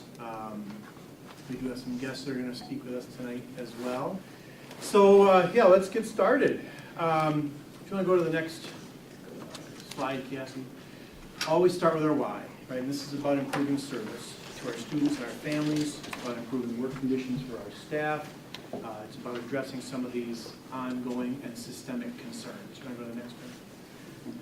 So tonight, we are going to, Diana and some others have created our second community video. We did put up the first, and we got some really helpful feedback from that. Once we do that, we will give you an update on that feedback. We want to revisit the subcommittee work. That's going to be a jumping off point for us if the board, again, selects to have us create some draft plans. if we go down that route, we want to have a shared vision about if we're restructuring, what is it we're trying to accomplish? We do have some preliminary analysis and then next steps, including a board motion. So I think at this time, are we ready for that video? This is the grand premiere of the second community video. Some of you might see yourselves in this, or people you know. So should we dim the lights? We should have brought popcorn. Next time we'll bring popcorn. Hello everyone, I'm Dr. Pete Hill, Superintendent of the Wausau School District. And I'm Diana White, the Coordinator of Communications and Marketing here in the Wausau School District. The Wausau School District is a staple in this community. Strong public schools like ours need strong communities. Every single day, we're doing incredible things. With the help of our staff, students are learning and growing and set up for success by the time they graduate. While we're an amazing school district, we want to be even better. That's why we've identified some challenges, the ones that you heard about in our first video, like declining enrollment, differences in student access to programming, and differences in work experiences for staff that we want to fix. So what's the solution? We've talked about possibly restructuring the Wausau School District, something that could open the door to so many possibilities for our students and staff. Where every student has access to the same programs, and where every student has a whole team of support behind them, ready to help when and if they need them. Not to mention, the Wausau School District could be a place where our staff members have more equal work conditions so they can be the best for themselves as well as their students. And we know this is an emotional conversation to have, but as you'll hear now, there are staff members and parents who feel like now is the time to make a change for the good of everybody involved. Opportunity, a word defined as a set of circumstances that make it possible to do something. The Wausau School District is full of opportunities, but because of the way we're structured, a child doesn't necessarily have access to the same opportunities depending on which school they're in. And for Wausau School District graduate and parent Kelly Radickle, that doesn't sit well. I feel at some point we have to just reflect on the process, reflect on how we're doing things, and is it truly the best for our students here in Wausau? And if we can do things better, why not? You know, why not take the chance on our kids? She's not the only one feeling that way. Wausau School District graduate, teacher, and parent Joe Stashik agrees. For 16 years, he split his time between Wausau East and Wausau West as an agriculture teacher. And he'll be the first to admit that was hard, both professionally. By 7 o'clock, there were West students trying to find me because they knew I was only there in the morning. And then the same thing, kids would be waiting for me when I arrived at Wausau East. So as a teacher, that doesn't give you a whole lot of wiggle room for prep and grading and getting things ready. And personally. I mean, we always want to have a focus on students first, and all good teachers in this district will stop what they're doing to help those kids. But it takes a toll on a teacher. I was way more stressed out. I had a lot less time. I spent a lot longer hours here in the building after school trying to get caught up. And now being at the one building has made a tremendous difference for not only my students and my kids, but my personal life and well-being also. Like Radickle, Stashik is an advocate for a restructure of this district. I think our district wants to be as efficient as we can for not only our kids, our parents, our stakeholder groups, but also our community. Right now, we have to buy equipment for 2 shops, one at East, one at West, and we're buying the same equipment for 2 different places. That's not always the most efficient thing to be doing when we could focus on all the kids at one location. It would give us opportunities to use the same money that we have now, but have bigger, better, and give kids better experiences and career opportunities that they probably didn't even know existed. Opportunities that go far beyond academics. The activities directors at both Wausau East and Wausau West are excited about the doors a restructure could open up to everyone, students, staff, and even the community. Opportunities that truly seem endless. So not only could we fill all our levels at our current sports that we offer, but now we could offer extended offerings off of that. So for football, we could have all levels of football being offered on top of that with having an intramural program. So kids that still want to be involved with the sport. I also see it from a recreational standpoint. You see a lot of our culture changing more to that hiking, biking, kayaking, I would say more of the rec sport type competitions. So we could open up that opportunity to single trek, mountain biking clubs. A move they feel will truly elevate the Wausau School District to the next level, because by pooling resources for things like clubs and activities, the impact could be felt far beyond just our high schools. I think it also gives us the opportunity to kind of spread some of those resources down. So we improve the opportunities and offerings at our middle school and get back where we used to have some of those opportunities in our elementary schools. One of the problems we have now is we don't have those opportunities at our elementary school, which forces our families to have to rely on those clubs to participate, and oftentimes those clubs cost a lot of money. So some of our lower socioeconomic families don't have the opportunity to participate at those lower grade levels. Not to mention, we'd all unite in the process. I would say we're better together. The more we combine and the more prosperous we can become, the more engaging and intriguing it is going to be to come to our city and to our school. I think ultimately we have to look at it from the lens of what's best for all students and not necessarily our own. And it's not about being selfish, but it's kind of about being selfless. Like, what can we do to make this the best opportunity for all of the families and all of our community members? And I think if you can step back from the lens of how it impacts you personally, or maybe impacts your children, and not a give and take, but a rise everybody up together, that would be my hope in doing this, is that this would make us not only a better school district, but a better overall community. Because at the end of the day, this very conversation about restructuring is really about opportunities. The same opportunities for every single person in this district, and also creating even more opportunities in the process. Or as the definition says, a set of circumstances that make it possible for the Wausau School District to do something. And that something is to be the very best it can be for you, your children, and our community. This is a great opportunity for us to think outside the box. And this is a time for us to kind of rally together as one community to embrace change, to move past how we've always done it, and to really focus on the outcome and what that could look like for our kids and our future, and to set them up for the best experience. And here in the Wausau School District, we pride ourselves on making sure our students are set up for success well beyond the time that they're with us. But we can and we want to do better. But in order to do that, we have to knock down some barriers that exist because of the way that we're structured. So we know you still have a lot of questions, and frankly, so do we. What does restructuring really look like? What schools are we talking about? What about transportation? What about class size? What about course offerings? All these questions have yet to be answered. Here's what we can tell you. We're going to do everything we can to improve your experience with the Wausau School District and make sure this district and the community have the brightest future possible. Please continue to share your comments, questions, and concerns by scanning this QR code with your smartphone. We also have a direct link to the survey in the email if you need it. And the week of November 14th, watch for a whole webpage dedicated to this discussion at wasauschools.org with even more information and data than you could ever need, how we got to this point, the subcommittee's work over the summer, and thoughts going forward. Then join us on Wednesday, November 16th at 5 p.m. for an in-person session at Wausau West High School about this very topic. We'll also have another video in a couple of weeks where you hear from Executive Director of the Greater Wausau Chamber of Commerce about what this could do to grow the broader community and keeping students and families right here in Wausau.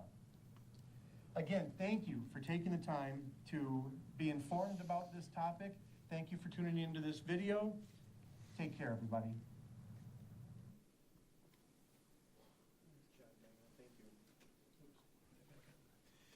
So I hope you see, watching this here as valuable time. We want to, as people see it for the first time, we want to give as much context as possible. I don't know if people have questions or comments about that before we move on. Again, this is a conversation. All right, and we will keep going. All right. So let's talk a little bit about the state of conversation with staff and community. So we sent out the first video, got some feedback. Frankly, comments were all over, but nothing really unexpected, right? And we referenced them a little bit in the video. And also, shortly, you're going to be seeing the restructuring website that Diana created. And we took a lot of those questions and comments and put them into an FAQ that we'll go through as well. Can you go ahead there? Thank you. The most common request really is to see a draft of a plan, right? So that's part of the reason that we're asking you for that direction tonight. This is the quantitative feedback from our families. We shared with them 13 possible outcomes from this restructuring process. We asked them, of these 13, which are most important to you? We had the same 13 to our staff. It's hard to read on here. You can look at it a little bit later. But two things about this. I'm going to go to the staff, Cassie. You. The top 5 are the same.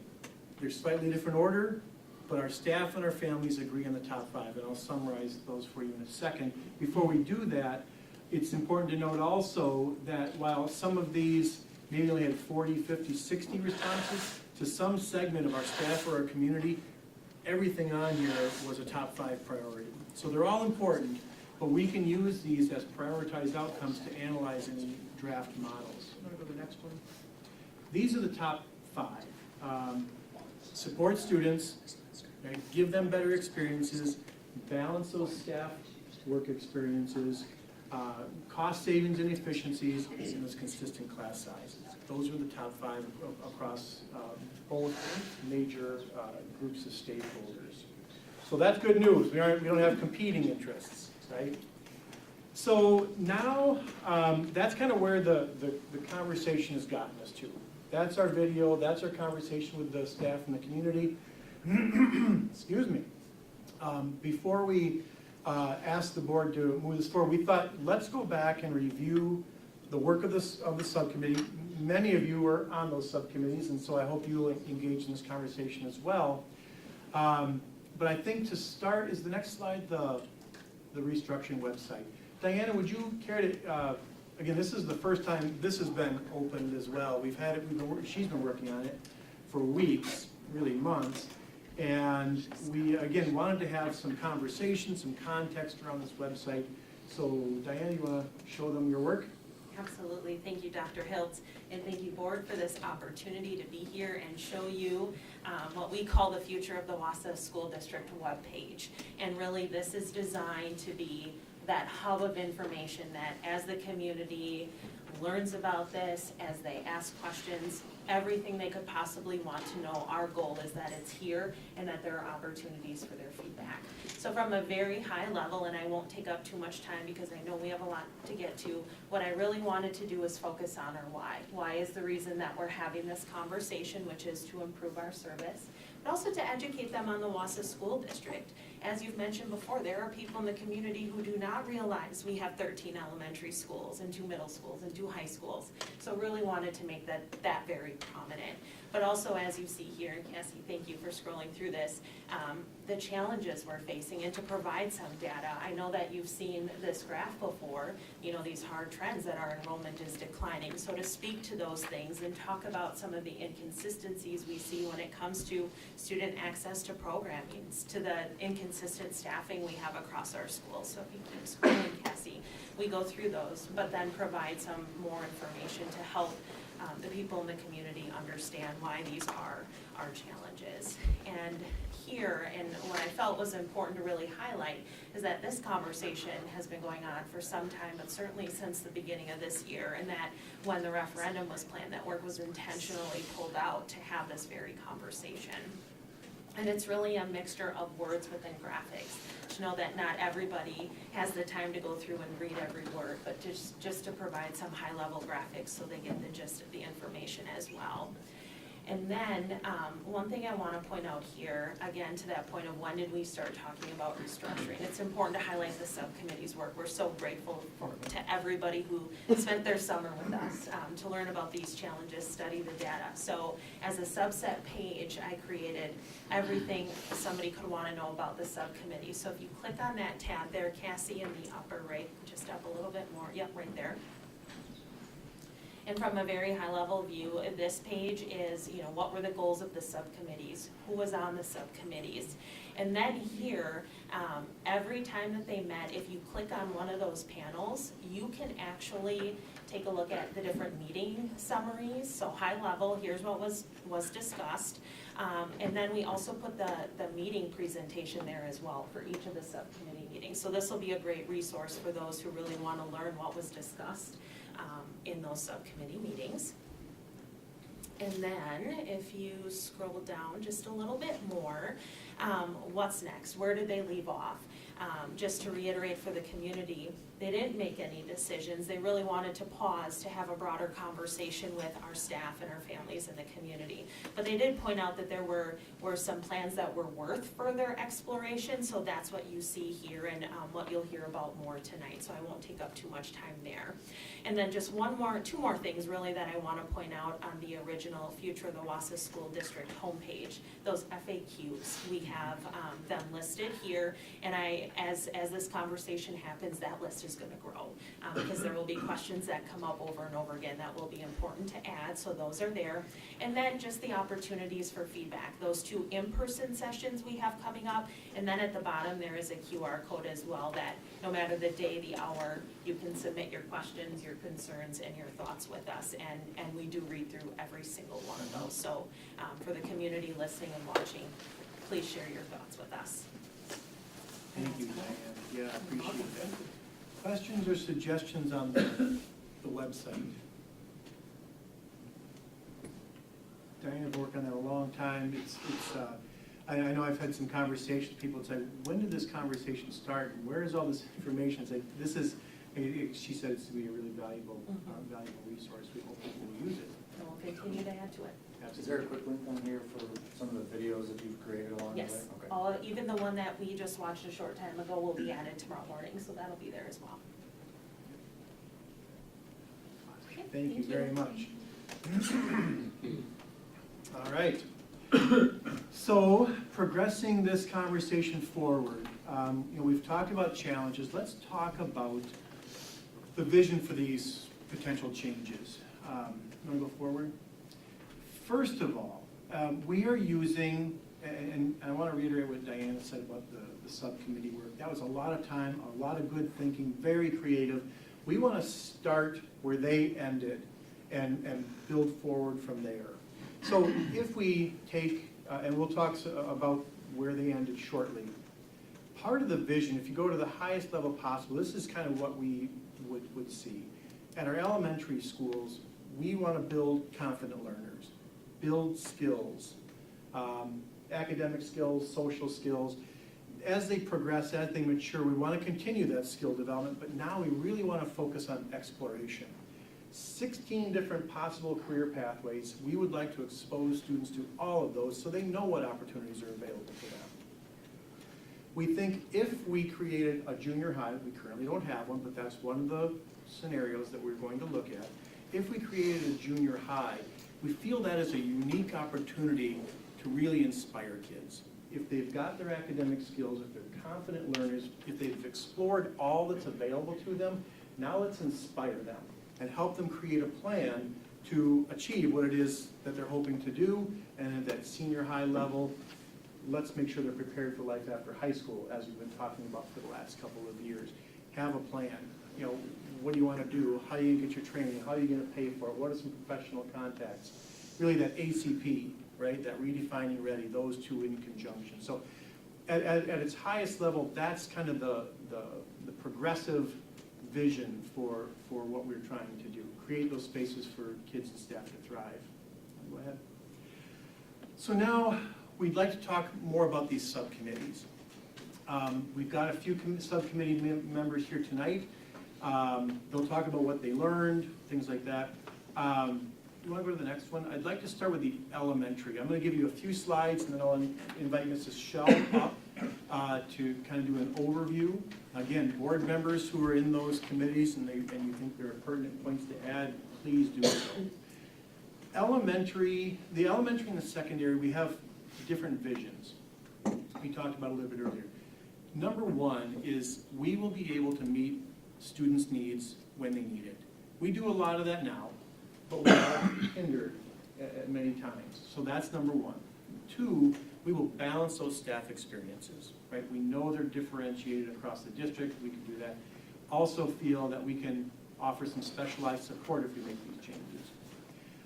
One of the most, since I've gotten here, one of the most common requests from staff is, can we get some more hands on deck? If you've got an elementary teacher with 25, 26, 27 students, lots of different needs, can we somehow get them some specialized support where someone else, highly skilled, could work with a group of students who have unique needs, whether it's reading, math, GT, EL, whatever it might be. Can we create kind of an academic support team similar to what we've done with the pupil services teams? If you recall, we had that referendum, we doubled the number of pupil services staff. The anecdotal feedback we get from the buildings is that has been a game changer for them, really changed their ability to succeed with students. So that's the overarching vision for what we're trying to accomplish with elementary restructuring. Oh yeah. In the subcommittees, there were two proposals that were discussed. The first one was one that's familiar to people who've been following this conversation. That would be to close 3 elementary, merge them with others, right? Lincoln, Rib Mountain, Hewitt, Texas. We can certainly talk about why if people are interested.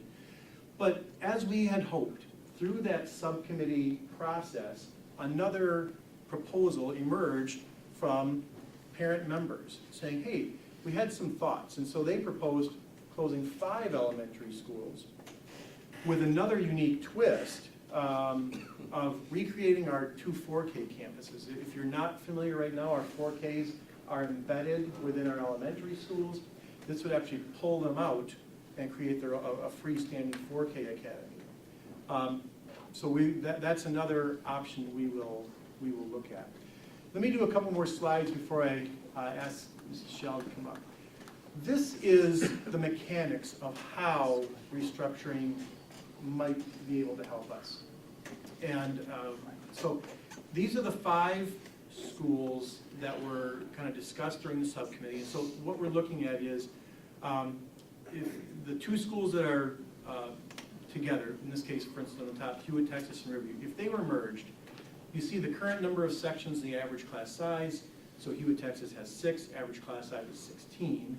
Riverview has 18 sections, average class size is 24. If you merge those, and these are, again, just rough numbers, a point in time, right? Lots of things could change here. But if you just did a straight, let's put them together and see what we get, there'd be 24 sections with an average class size of 22.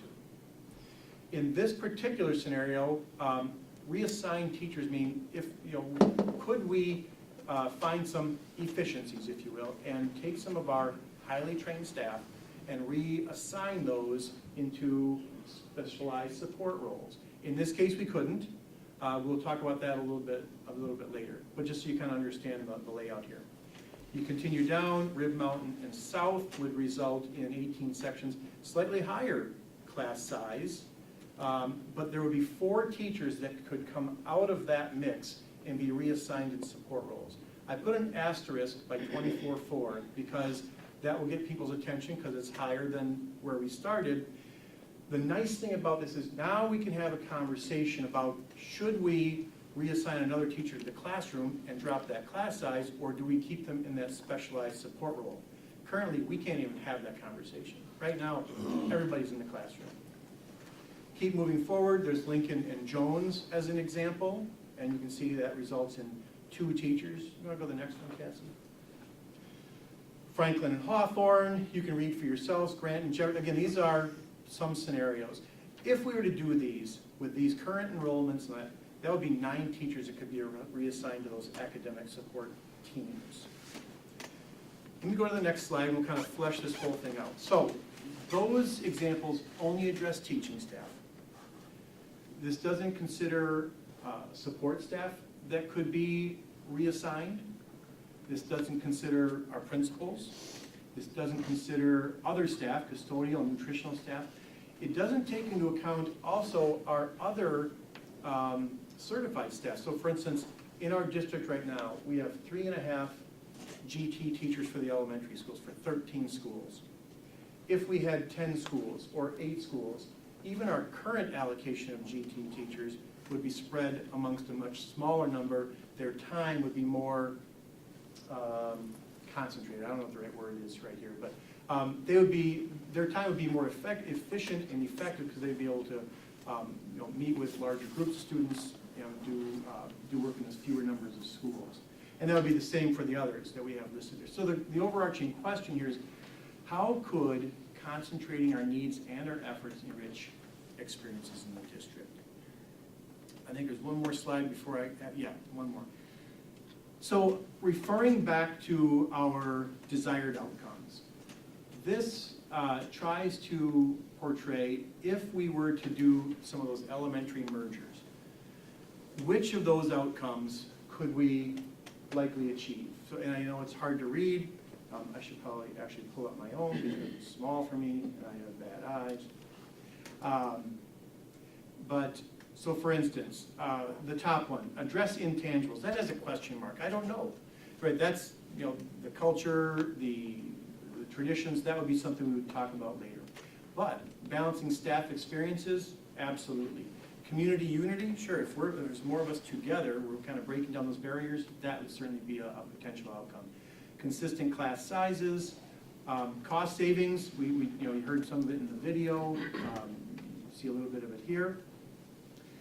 Academic and behavior supports for all students, absolutely stronger. Academic and co-curricular experiences, yes. Improve academic, arts, and athletic facilities by focusing on one high school. Nope, not in this scenario, right? But later you'll see certainly that's an opportunity at the secondary. Staff collaboration, transportation plan is a question mark. We don't know yet. We've got to pick a plan first. And then the last three, reduce the number of schools needing to be maintained, right-size the district, and the possibility to expand that child care, which we know is and before and after school care.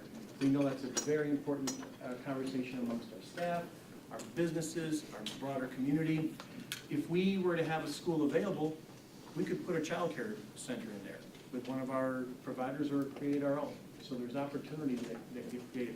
So I was glad when Diana chose the theme of opportunity in that video. I think that's exactly what we're trying to create. Before I ask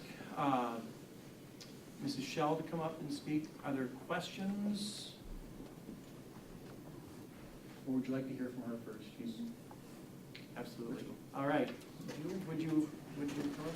And then we have, she will then introduce a couple of members of her subcommittee who are graciously willing to speak as well, and so we're anxious to hear from them. And again, board members, if you have things you want to add or a question, this is a conversation. Hello, everybody. Thank you. Welcome, and thank you for coming.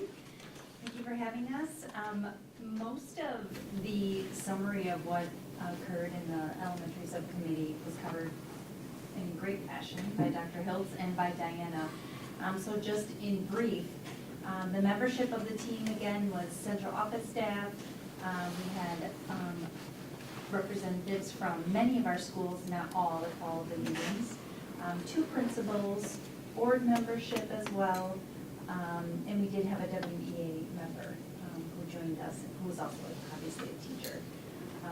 One of the big things we covered in some of the initial meetings was capacity building and knowledge around what is AGR in Title I, and how does that funding impact our schools, and what's the difference in resources, or what does that funding do in terms of resources and supports for kids. So we spent a great deal of time on that. As mentioned, we went through a couple of the scenarios that have previously been proposed, just in the context of some of those challenges that we're facing. So we could see in terms of consistent staff, in terms of class sizes, as Dr. Hiltz went through, what would that look like in terms of some of those mergers or potential closures. So we went through those in the context of the 7 challenges that we were really looking at throughout the summer. And in the end, we really didn't come up with any final conclusions, lots of questions answered. But we did have a great proposal, a third yet unrealized option, as Dr. Hiltz mentioned, to come through from Margie Starr and Jean Schultz, who are representatives of both the Riverview and John Marshall PTO. And so, both from Riverview, sorry. And I had down that we had members from the John Marshall PTO, yes, who came up with a unique lens that we could put on, and it was previously mentioned, but they would just like to share a few details about the great work that they put into this unique opportunity. I'll slide this over and you're good. Okay, good evening. My name is Margie Starr. I was invited to participate in the elementary subcommittee because I'm a PTO officer at Riverview Elementary. I'm going to be speaking sort of broadly about my experience on the committee, and then Jean was really the architect of the idea we had. We definitely talked about it together, but I'll let her explain it. So I'm going to be honest with you. I was really nervous about participating in the restructuring conversation this summer due to its potentially really emotional nature. I am also from Wausau. I graduated from Wausau East, and I remember some really intense conversations in the 90s that were hard for this community. However, along with Jean, I decided that we needed to attend the meetings because I knew that our school community deserved to be represented, and I appreciated that the Wausau School District administrators invited PTO and community representatives from across the district to participate. Overall, I found the process in which we engaged to be productive, constructive, and informative. I'm going to briefly list some of the most positive aspects of the experience from my perspective. First, I thought the meetings were intentionally planned and structured well. I think the administrators did a good job of articulating the challenges that we face as a district so that we had a common understanding of what we were looking to improve. Second, the questions that members of our committee generated were answered thoroughly and honestly by Wausau School District administrators. I personally gained a more comprehensive understanding this summer of topics including how elementary school schedules are built, AGR and Title I funding and how schools qualify for those entitlements, staff allocations, differences that exist in the elementary facilities, staff movement between buildings, partnerships with child care providers for wraparound before and after school care, and many others, but those were the ones that were sort of top of mind. I generally felt very satisfied with the thoroughness of the information that Julie Schell, Tabitha Gundrum, Bob Tess, and John Uding, and others were able to provide. Third, I thought the administration listened to us. A prime example of this is that we were initially charged with making a recommendation to you all by the end of the summer about what you should do. That charge made us incredibly uncomfortable. As Mrs. Schell mentioned, we had representatives from many elementary schools, but not all. That was uncomfortable. We didn't have many teacher voices. That was uncomfortable. So the administration listened to that and heard our concerns. And so instead of having to make that recommendation to you, we are now engaged in this process of providing greater information to the community and garnering input and support, which I think is a really important to call out that we felt listened to and heard. I also think it's important to note that we listened to each other on the committee and tried to understand how different schools face different challenges. As we listened to one another, some new ideas that could help move the conversation forward began to emerge. And so that's where Jean comes in. You use the word scenario, I think that's fair. I'm not sure I would say it's a proposal yet. I think it was an idea that we threw out there. I don't mean to get into the semantics of it, but there's a lot, there are bones here, but there's a lot that needs to be fleshed out. So I'm going to let Jean tell you more about it. Sure. As Margie said, I'm Jean Schultz. I'm also a Riverview PTO board member. I have 3 children in the Wausau School District, a 6th grader at Horace Mann, a 4th grader at Riverview, and a 4-year-old who actually attends full-time daycare. The second proposal up there that is up on the board, that was kind of our our idea, I'm an accountant, so I look strictly at the numbers. I really didn't take into account any of the emotions in it. I was trying to take it from that strictly look at the numbers. I tried to maintain a couple different kind of criteria, looking at the location and proximity between schools, maintaining all of the state and federal funding streams so we can maximize the revenues, but then also attempting to come up with an option where maybe we didn't have to go out for a major referendum. What could we do with what we have and think uniquely within the bones of the schools that we already have, versus attempting to go out and, kind of create something from new. So obviously, the idea, that Dr. Hiltz kind of, proposed, close 5 schools, really be focusing on also then recreating 2 4K campuses. There's some flaws in the data that was presented, simply because we were going with the numbers that we received from administration. There were some duplicated counts in there, but all in all, just kind of that idea. We just didn't understand. Yeah. They were duplicated counts in the 4K. Which is, when we presented this idea to the elementary subcommittee, one of the bigger questions that came up and concerns was that less than a decade ago, taxpayers voted to build these 4K academies at 4 elementary schools within the school district. The question was asked of me, how do we justify this change? To me, it's easy. The early childhood landscape has significantly changed in the last decade. When my oldest, who was 12, was born, I had no trouble finding her daycare. If I wasn't happy with her daycare provider, I could switch her easily. All 3 of my children have always attended licensed group facilities within Marathon County. However, my youngest is 4. He cannot attend Wausau School District 4K because his current daycare provider is outside of the Wausau School District boundaries. As multiple media outlets have presented in the last year, specifically over the summer, that over the past several years, Marathon County has lost more than half of its regulated child care programs, resulting in half of the county being considered a child care desert.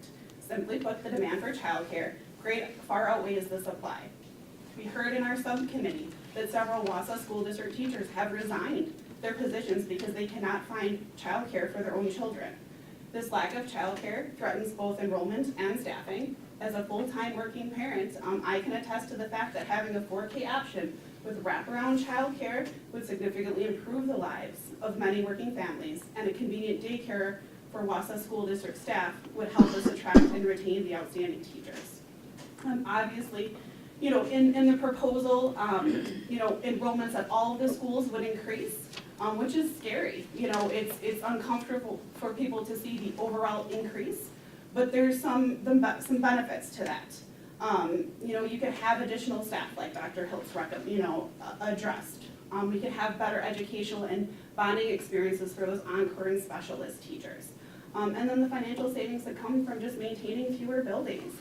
Our intention when we propose this, even though I'm an accountant and I hate spending money, is that we wouldn't just pocket those savings, but we would reinvest those dollars into getting students the services that they need, and reinvesting all those savings within the district to just create better environments for our students. If I could add one other component that one of your premises was, in the scenario or idea that you've got here, the capacity of the schools, they could actually go together, full groups of students, full staffs, if they're, so I thought that was very thoughtful as well. Yeah, so that was actually one of the things that I maybe brought to the table, being a little bit more of the emotional side, was I liked that, and so in proposal 1 listed there, if my memory is correct, so close Lincoln but split those students between 2 different buildings. And in proposal 2, close Lincoln and move those students, I believe, all to Jones. Is that correct? Yeah. And so we were thinking about maintaining the relationships that staff have with one another and that students have with one another. And that just seemed like worth exploring. Yeah, thank you. Thank you very much for sharing all of that. Thank you. Board members, you have anything to add or questions about the elementary subcommittee in particular? Yeah, I would just say that I think the fact that there wasn't a full-out recommendation vote like you guys should do this plan, because I was on the committee. And I really felt like my role was to try to answer questions and then get information. And we just weren't in a position where you guys could have voted on a final plan. We didn't know what the secondary schools were gonna do, or, I mean, are the fifth graders staying in our buildings or moving out of our buildings, or what's happening? But I really felt like as a board member, it was very useful just having it. So we discussed proposal number 1, we discussed proposal number 2, we discussed other proposals as well, and like what's the good and what's the bad and what are the concerns, and so it helped give me some information that people who haven't been living this for years are kind of addressing it for the first time, what are the things were coming up to them, and so I thought it was very useful for me for this process. Thank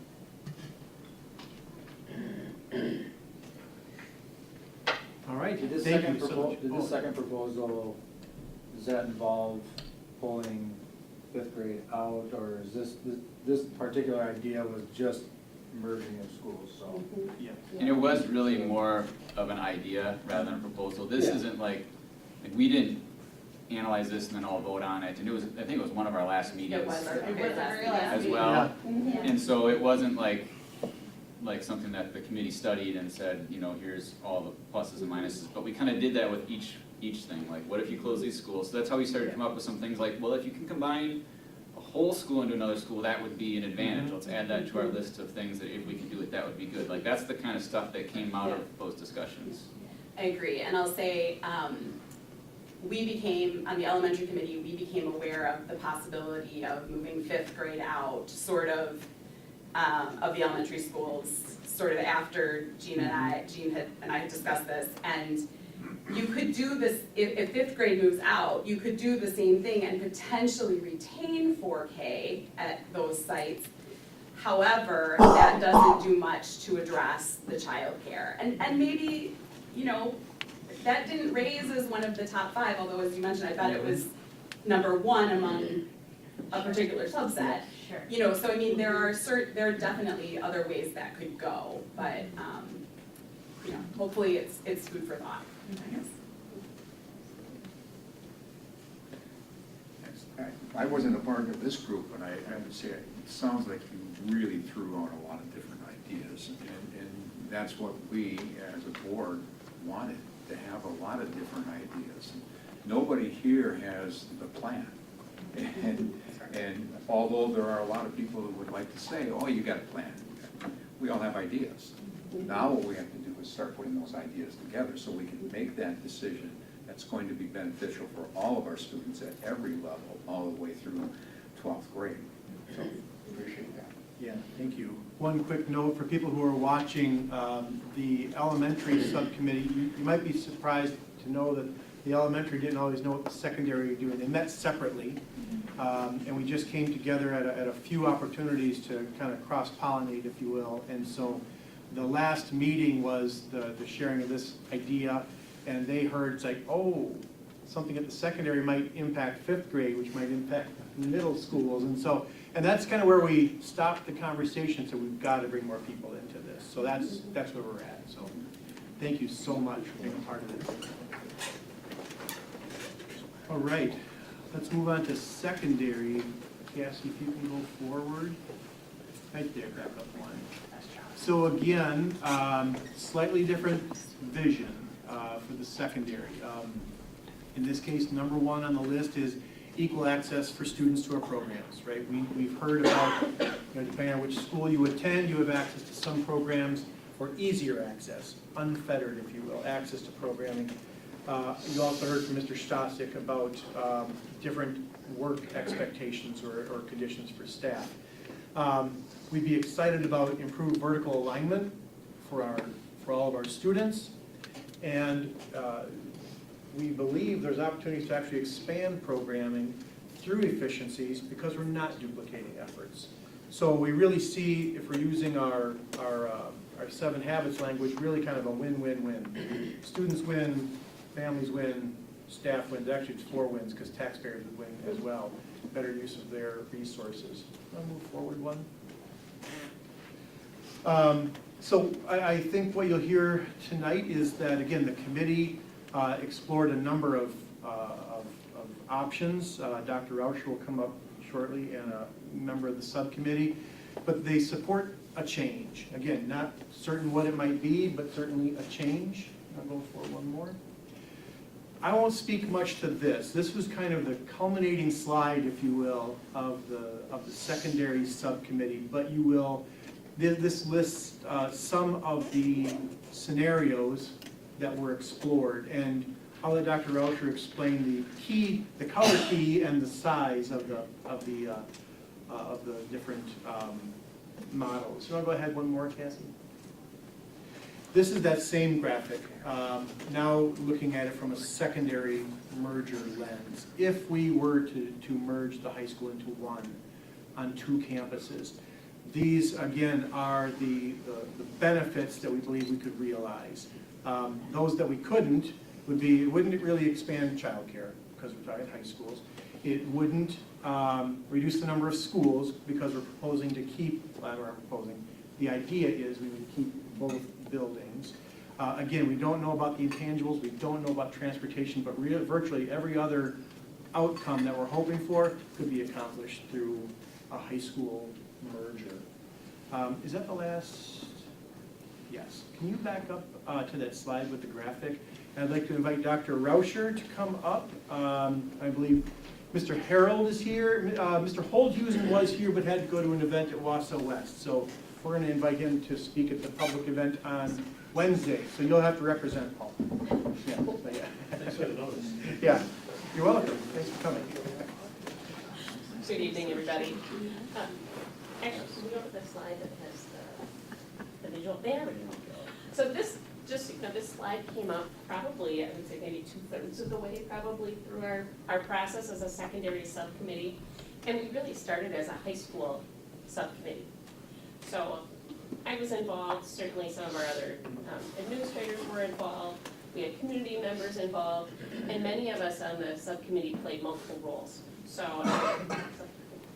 certainly here in my district role, but also a parent of students in the district.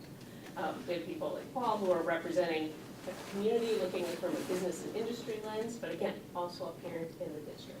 So that was the makeup, and I said our focus initially was on high school. And so when we looked at some of the challenges and did a lot of education, we came up with our own list of desired outcomes just within our group, and you see those in the bottom right.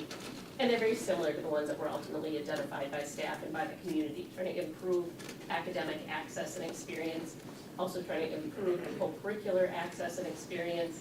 We wanted to maintain, if not improve, financial status. We wanted to make sure there was a viable transportation plan, and then we wanted to try to somehow address or at least acknowledge some of those intangibles that Dr. Hiltz mentioned, things like identity and culture and tradition. So with those in mind, we did a lot of different brainstorming and really ended up with 6 different what-if scenarios. And as I've been listening to the other presentations, it's not really a proposal. I kept thinking in my head, no, we were saying, well, what if? What if we tried this? What if we did this? Would it get it closer to the goal or take us farther away? So we started with kind of the obvious. What if we do nothing? That was the status quo on the left there, and that got grayed out because as we learned about the challenges, it was pretty obvious that doing nothing wasn't a great idea. So then when we looked at the desired outcomes, we got kind of excited about the idea of one high school. And we asked that question, could we take all of our students in grades 9 through 12 and put them in one building?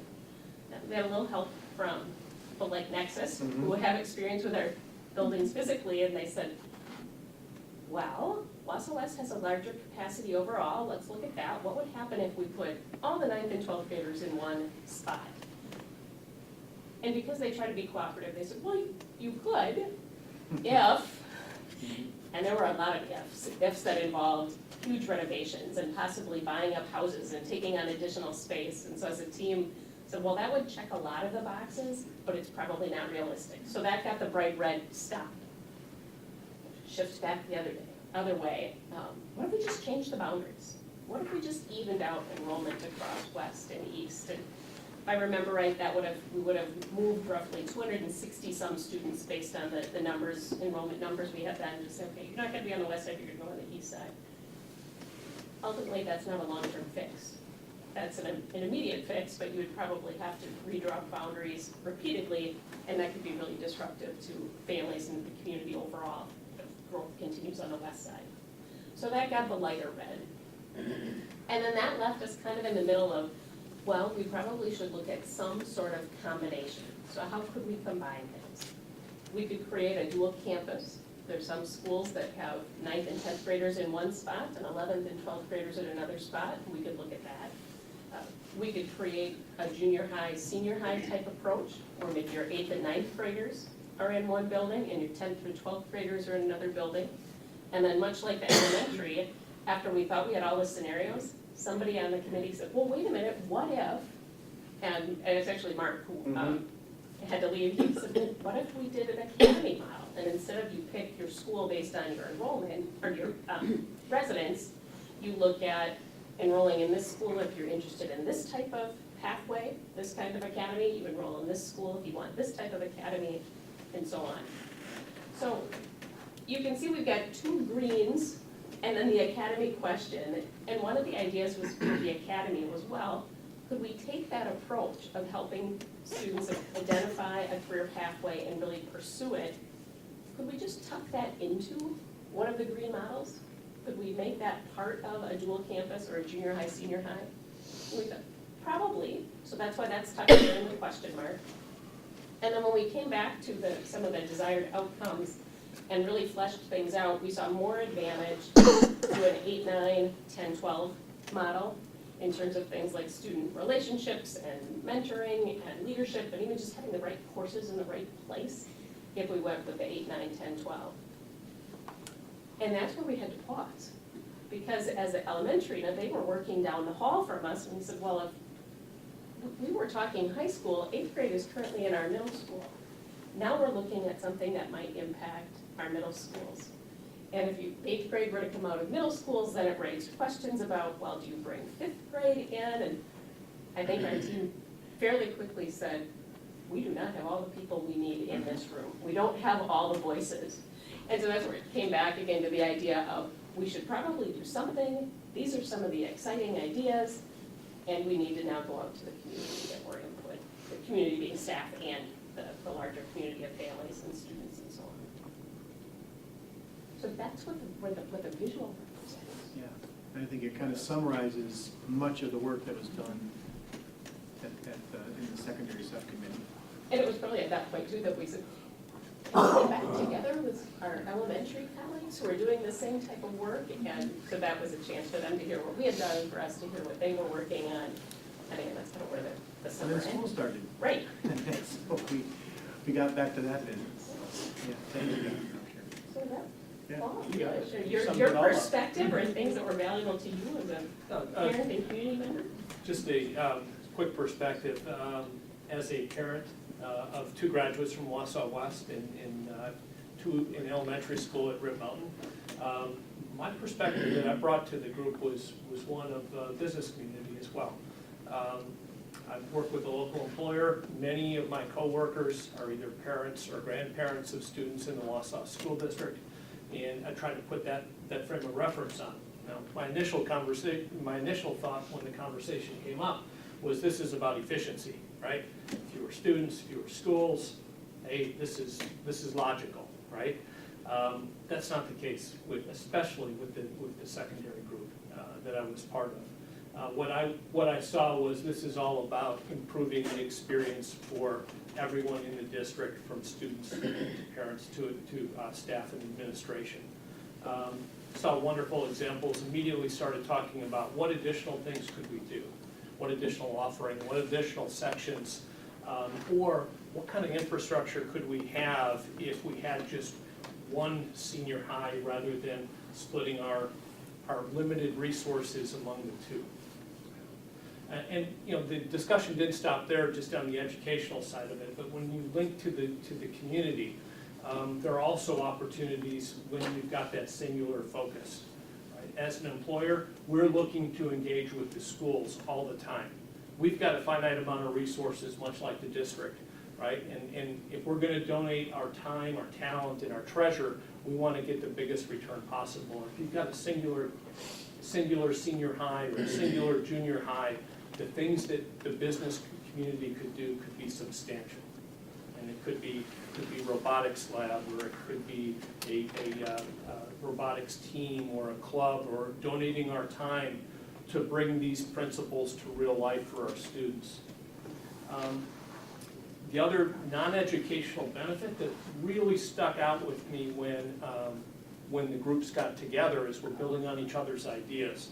And it did not score well in the overall priorities, but when I put my business hat on, the idea of utilizing space for childcare, whether it be before and after school care or daycare, for the community and for staff, that's huge for our community if we could bundle this body of work with a community need like that. And as an employer, we're always looking to say, what can we provide that will draw people to us? And could this be a competitive advantage for the district if we offer these types of benefits for our staff and for our families? So excited by that. I think there's things to gain from these types of conversations. It's as evident, we built on each other, these committees have built on each other's ideas. The next step, and I think it's not a proposal, but the next step is to engage the broader community. And I think there's 2 sessions coming up. For those watching at home, I certainly hope people take the opportunity to attend and be heard. And that's not just parents, that's the community members as well. And I encourage the board to keep the conversation moving forward. Thank you. Any questions, comments? Go ahead. I love your first item on here, and I heard this in one of the combined meetings, is that question of, should we do nothing? And that pretty quickly answers itself, that no, we shouldn't do nothing. We have a lot of challenges in the district that have been described here tonight, and I talk about them all the time. It's the hard trends. We have declining enrollment. That's a function of people not having as many kids as they used to. And people aren't flocking to Wausau, for various reasons and whatnot. So that's a hard trend that is going to be seen for the foreseeable, future. Labor participation rate, all of us, every single employer in this entire community and around the country, frankly, is going to be dealing with labor participation challenges. And so I think answering that first question, and then with what Paul ended on, which is just some of the amazing and great things that can come out of all of this, like a possible daycare, like bringing class sizes to a more equitable size across the district. There's a lot of great things that can happen here through this restructuring and consolidation that we're talking about. So I appreciate the work that you guys have done and that the elementary committee have done to bring forward a lot of good, useful information to help everyone make a good decision, hopefully going forward. Thank you. I think what we'll do is, Corey, do you have anything to ask or comment on?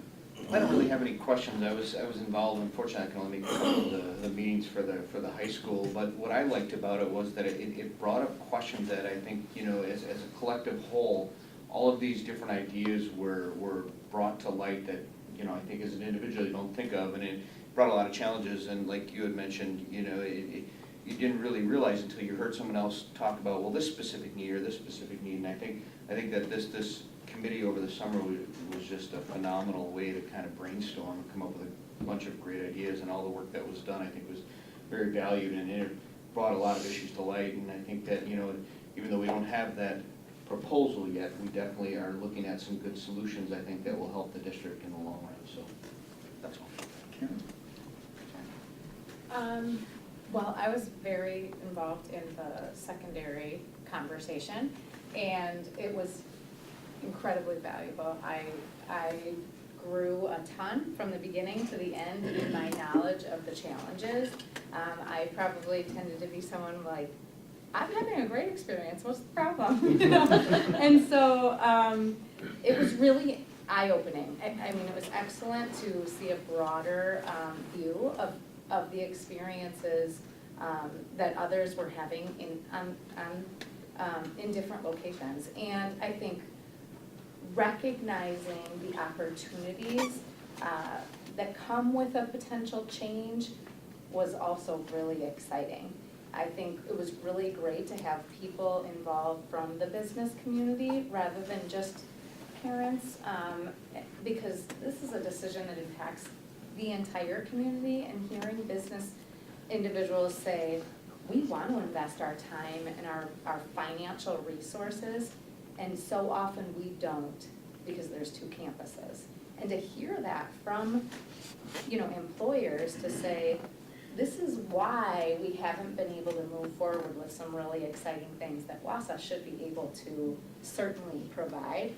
That, to me, that benefits everyone. That benefits every student in the district, that benefits every member of the community, and it brings unity to the community that is also really important. So I valued the time, and I really learned a ton, and I think the proposal from the elementary, or the idea from the elementary that rose to the surface that was brand new, I think those are the actual best outcomes from these exact forums and discussions that we have, is you get so many different engaged individuals in the process, and the conversations bring ideas that are really important and really ultimately end in what is best moving forward. So I've just really appreciated the process and have really grown in my understanding of the needs and the status quo as not being an option, really.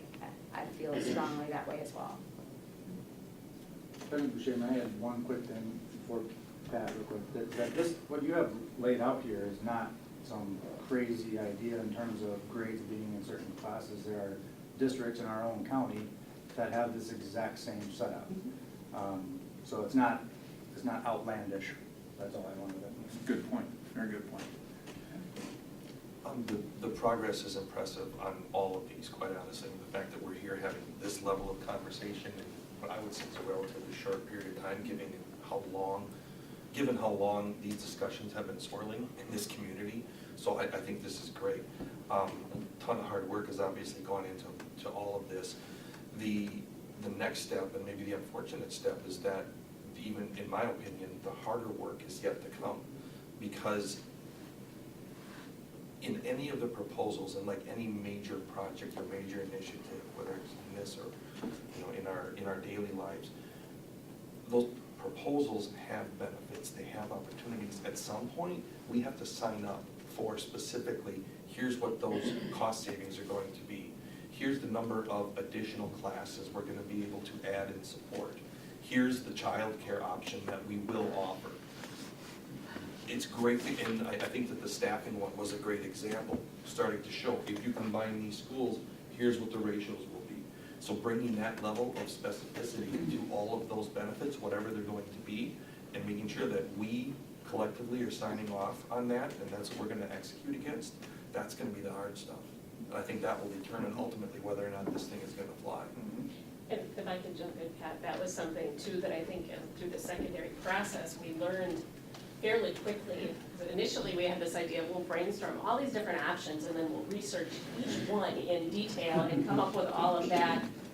And transportation alone, we learned we couldn't come up with 4 different transportation plans. First of all, we didn't have the information, but even to go out and consult, to have, like, for student, for example, our bus company help us build that, it wasn't practical for them to build 4 plans. So that was also part of this, well, let's try to narrow it down to a couple somethings that maybe we could explore in that level of detail, and then people could make better decisions. Go ahead. On transportation, we had the same issue at the elementary committee, even more so because many of the students that we'd be talking about haven't been born yet. So to try to make a plan to address elementary students 3 or 4 years from now, that just wasn't realistic. I don't have anything else regarding the secondary plan or committee. I was on the elementary committee. I have a couple things on the actual, when we get to the motion part, but not on this secondary presentation. Joanna? I really like the idea that we started bringing in the academy idea and just the whole thing. We've been talking about this since I first came on the board, and it's one of those things like Bassett has been rolling around in the community for years, and it's really nice to see that this group has gotten together and coming up with some ideas that now we can take to the public and embellish them and put together a plan that is accomplishable. I think I'll just thank everybody that was on subcommittees to do all this work and take the time. We can talk to, our small groups of families that we typically interact with, and you're gonna have completely different answers or solutions, right, every time because of their elementary experience or whatever it is, and their students might be in sports and the other ones aren't in sports. So having two groups and go through all this and figure it out and have the business community, I guess, really with the kind of the daycare idea and how that could be an attractive benefit is appreciate all that work. So we, at least some of us don't have to do quite as much that you've compiled it for us. Thank you.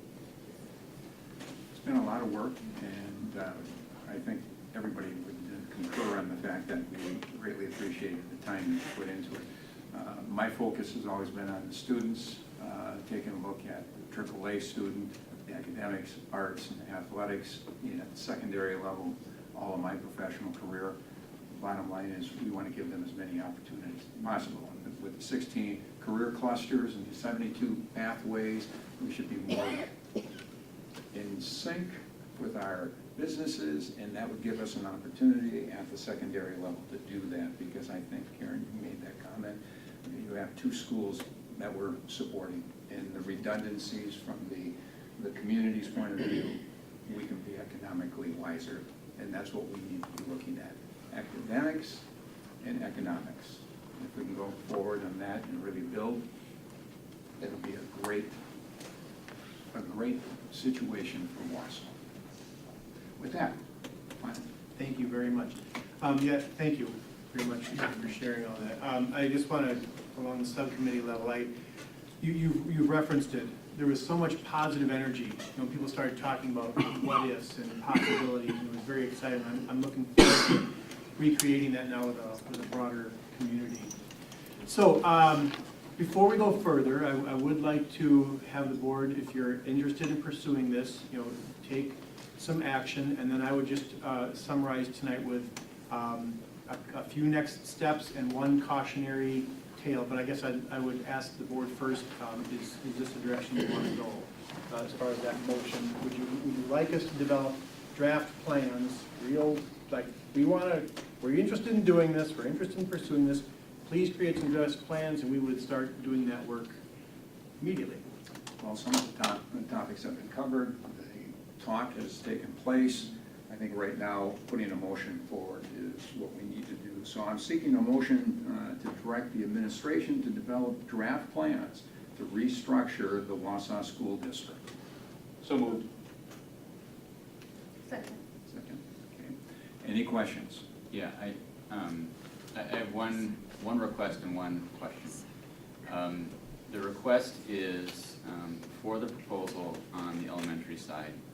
One of the big concerns that we've heard for years, and most recently, is class size. Yeah. And one of the things we know for sure is we're going to have more consistent class sizes. We won't have as many small ones, we won't have as many big ones, and more consistent.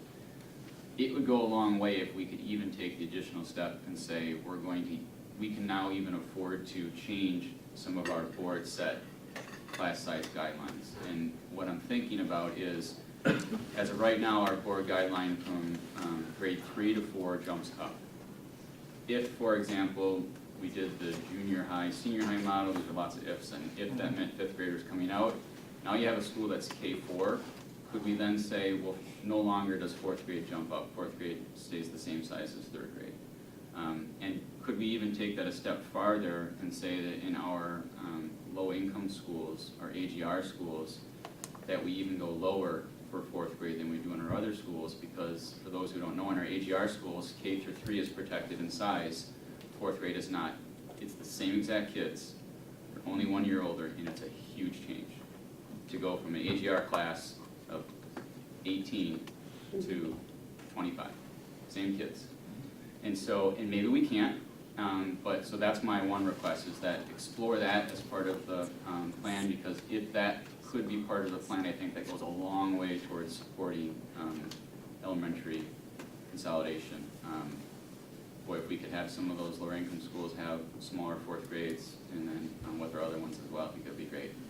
And then the question I have is, when you say that you're going to bring up plans back to us, is, could you, I'm going to vote in favor of it anyway, but could you tell us kind of what you mean by that? Because what I hope doesn't happen is that a group of people spends 100 hours developing the plan that they've hammered out to be the perfect plan, and then it comes here. And then we pick it apart, and the community hears about it for the first time, and they pick it apart, and they talk to us, and it changes 10 times. Yeah. And I just don't want people to feel like they're wasting their time, or that we're insulting them if we, pick it apart like we do when stuff gets brought to us. Periodically, we do that, it's true. Couple of really good points. Talking about class size, if you don't mind. I hope you, I know it's getting late, I hope you don't mind me keep talking about this.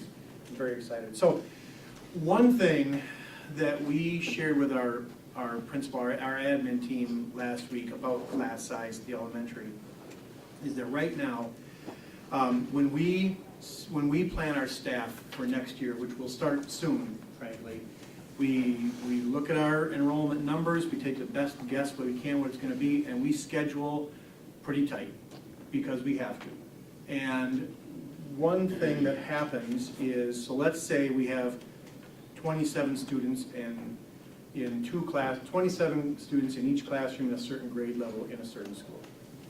And over the summer, we get a bunch of kids that move into that enrollment area in that same grade level, and we max out our board-approved class limit.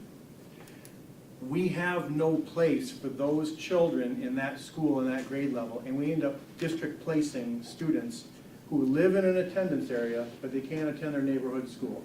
We have to either transport them or ask the parent to transport them to a neighboring elementary school. We have about 60 students that meet that criteria now. 60 students who can't, attend their own neighborhood school. And that's part of that's a structural issue. It's bothered me since the day I got here. I don't have a good solution, except this. If we had fewer elementary schools, we really wouldn't have the option to district place. We would have to staff. I'm going to use the word more generously. Maybe we couldn't go over 23 or 24. We'd have to leave room for students to transfer in. So just structurally, we would be almost forced, in a good way, to schedule in a more generous way. Your idea about maintaining fourth grade, I think it's 25, I think, in 18 in AGR. Third goes 23 with a cap of 27, fourth grade goes 25 with a cap of 29. Yeah. Doesn't sound like a lot, but it adds up. Yeah. It adds up. And again, kind of like the conversation I mentioned earlier, at least we can entertain that conversation. What are our priorities? Is it smaller class sizes, or is it support teachers, right? And at least we can have that. We'd have the opportunity to have that conversation. So certainly, we could explore the impact of that. Your second idea, I agree. We want to put out some proposals or ideas or scenarios for feedback before we start putting in hundreds of hours. I think Mr. McKee, you talked, we're going to have, we've already started talking about if we did something like this, what does a 5-12 aligned curriculum look like when you're combining two high schools? Don't know. And we've been reaching out to other school districts. We talked to South here, Sun Prairie, who they're expanding. We said, did you make curricular change? No one has merged recently. So that's going to be a very interesting puzzle for Dr. Rauscher and her team to solve. And we've already had that conversation. But there's also excitement associated with it. It's not like it's a foreboding challenge. It's really, there's excitement around it. So yes, we would bring a few rough drafts with just a little bit of thought, kind of like a concept. Get reactions. We would probably reach out and have the subcommittees reconvene. They've got some really good expertise. We'd like to take advantage of that. We would expand those groups to some extent. So yes, that would be kind of the next steps if the board wishes us to go that direction. So as Lance has put some extras out there in the guidance of what we would like to see, does anybody have anything else that they would have at the tip of their tongue or? So I've had parents remember? reach out with concern of transportation. So if that could be, or maybe a roadmap of how it would look, if any of these ideas would take place, because that's a big one for many parents, is the transportation. Yep, it is, and again, until we kind of narrow down our options, we won't have great answers. Yeah. But it is right there in front of us as a challenge. Agreed. Thank you. Mhm. Anything else? No? Okay, with that, all in favor? Aye. Opposed? Motion carries. Thank you. Can I have 5 more minutes to wrap this up?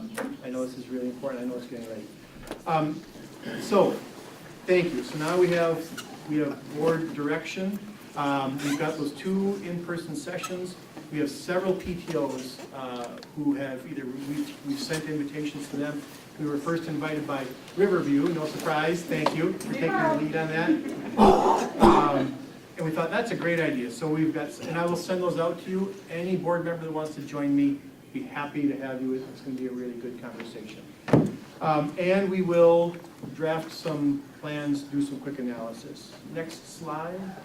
Just so you know, again, kind of consistent with what Mr. McKee said, this is kind of the process we'll use. We'll do a needs assessment. We've really kind of done that. But we have to analyze our risks, right? What if we engage in this process? What if we don't? What are the risks associated with that? We've designed our success criteria, although there's more that we could add to it. Cost-benefit analysis, lots of ways we could look at that.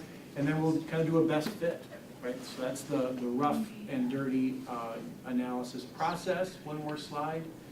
Oh, I do want to take a budget. I want to be real transparent with people. This is all predicated on the idea that we have adequate funds to make this happen. And I just want to be cautionary.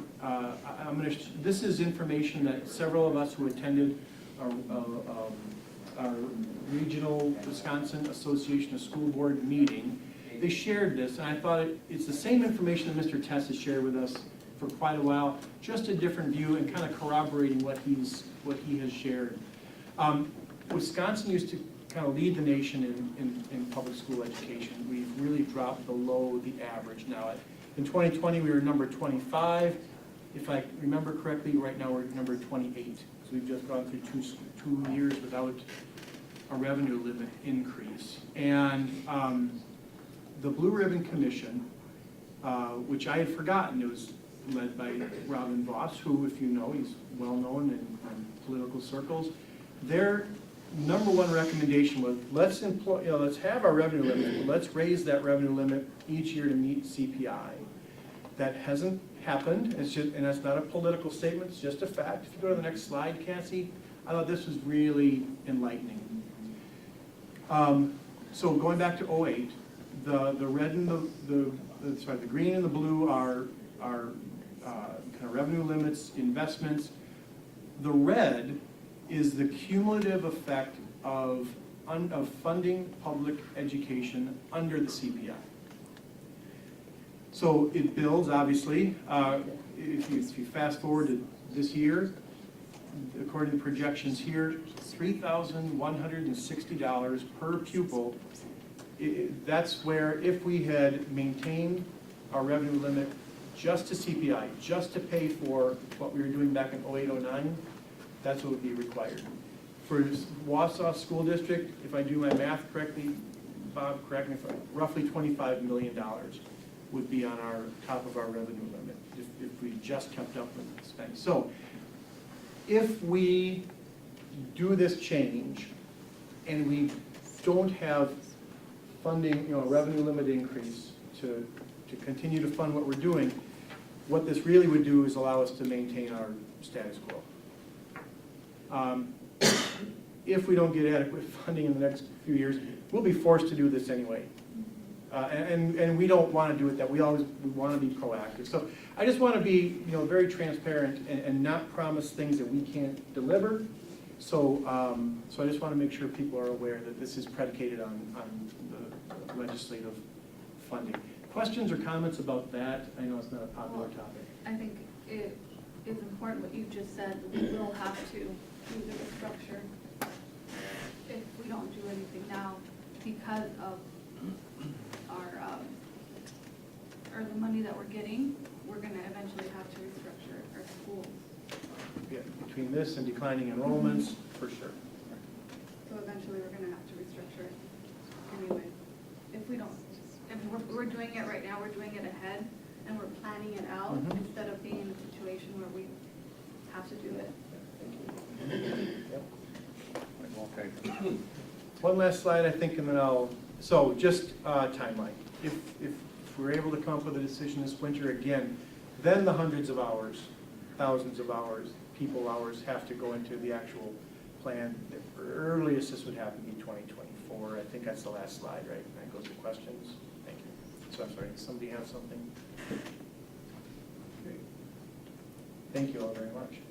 I think we've already done the motion and the voting. Yes. And moving on to agenda number 10. We're going to take a look at Alpine Ski Co-op. It snowed today. Yes, yes it did. Yes, they did. And Mother Nature did too.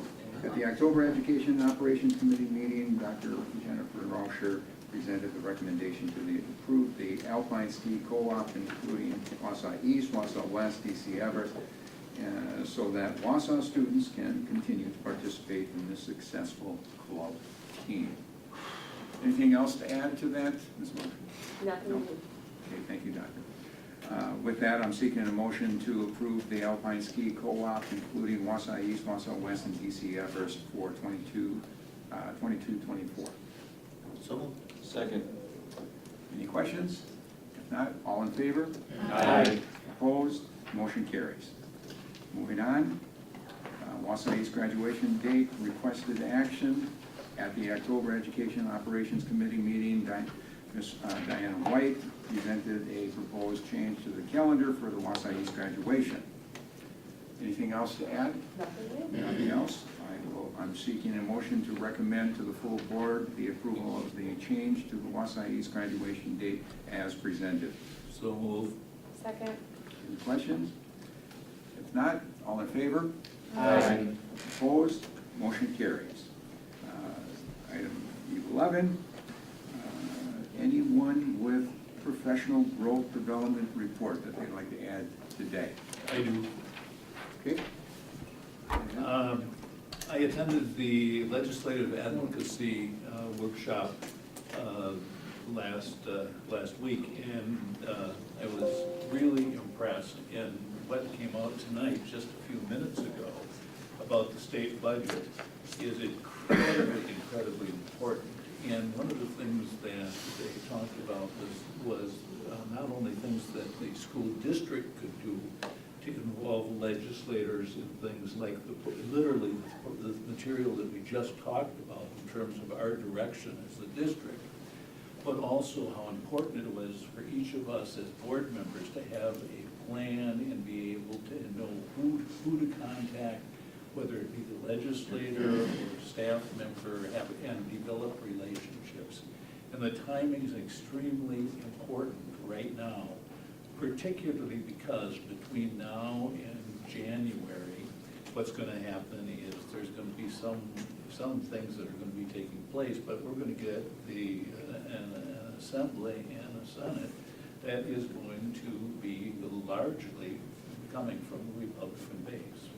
And there's been a lot of discussion back and forth between the governor and Robin Voss. And in fact, one of the things I was going to point out in the legislative report is that Robin Voss has now indicated to the governor that he would be willing to boost education funding if the governor would be willing to look at universal school choice. These are things that are happening behind the scene now, but then starting in January, then we're going to go into a biennium where there's going to be a period of time where the legislature is just going to be focused on the budget. Things that Bob would love to have support on at the legislative level. If we have relationships with legislators and can tell our story to them, we may have some impact at the beginning stages, because then after that, then they will start putting bills forward, then they'll start to move from one house to the other, and if we just are reacting at the end of the next legislative session, all we're going to be doing is trying to put out fires. So the workshop was incredibly good. You could still watch it online if you would like, and the information is just absolutely essential. The other thing that I became very aware of is that this board has had, by appointment, a legislative liaison. To me, a liaison means somebody that goes both ways and works closely with, or has the opportunity to work closely with the administration, the board, and the legislature. All this position has ever been, as long as I've been on the board, is a report about some things that may be happening.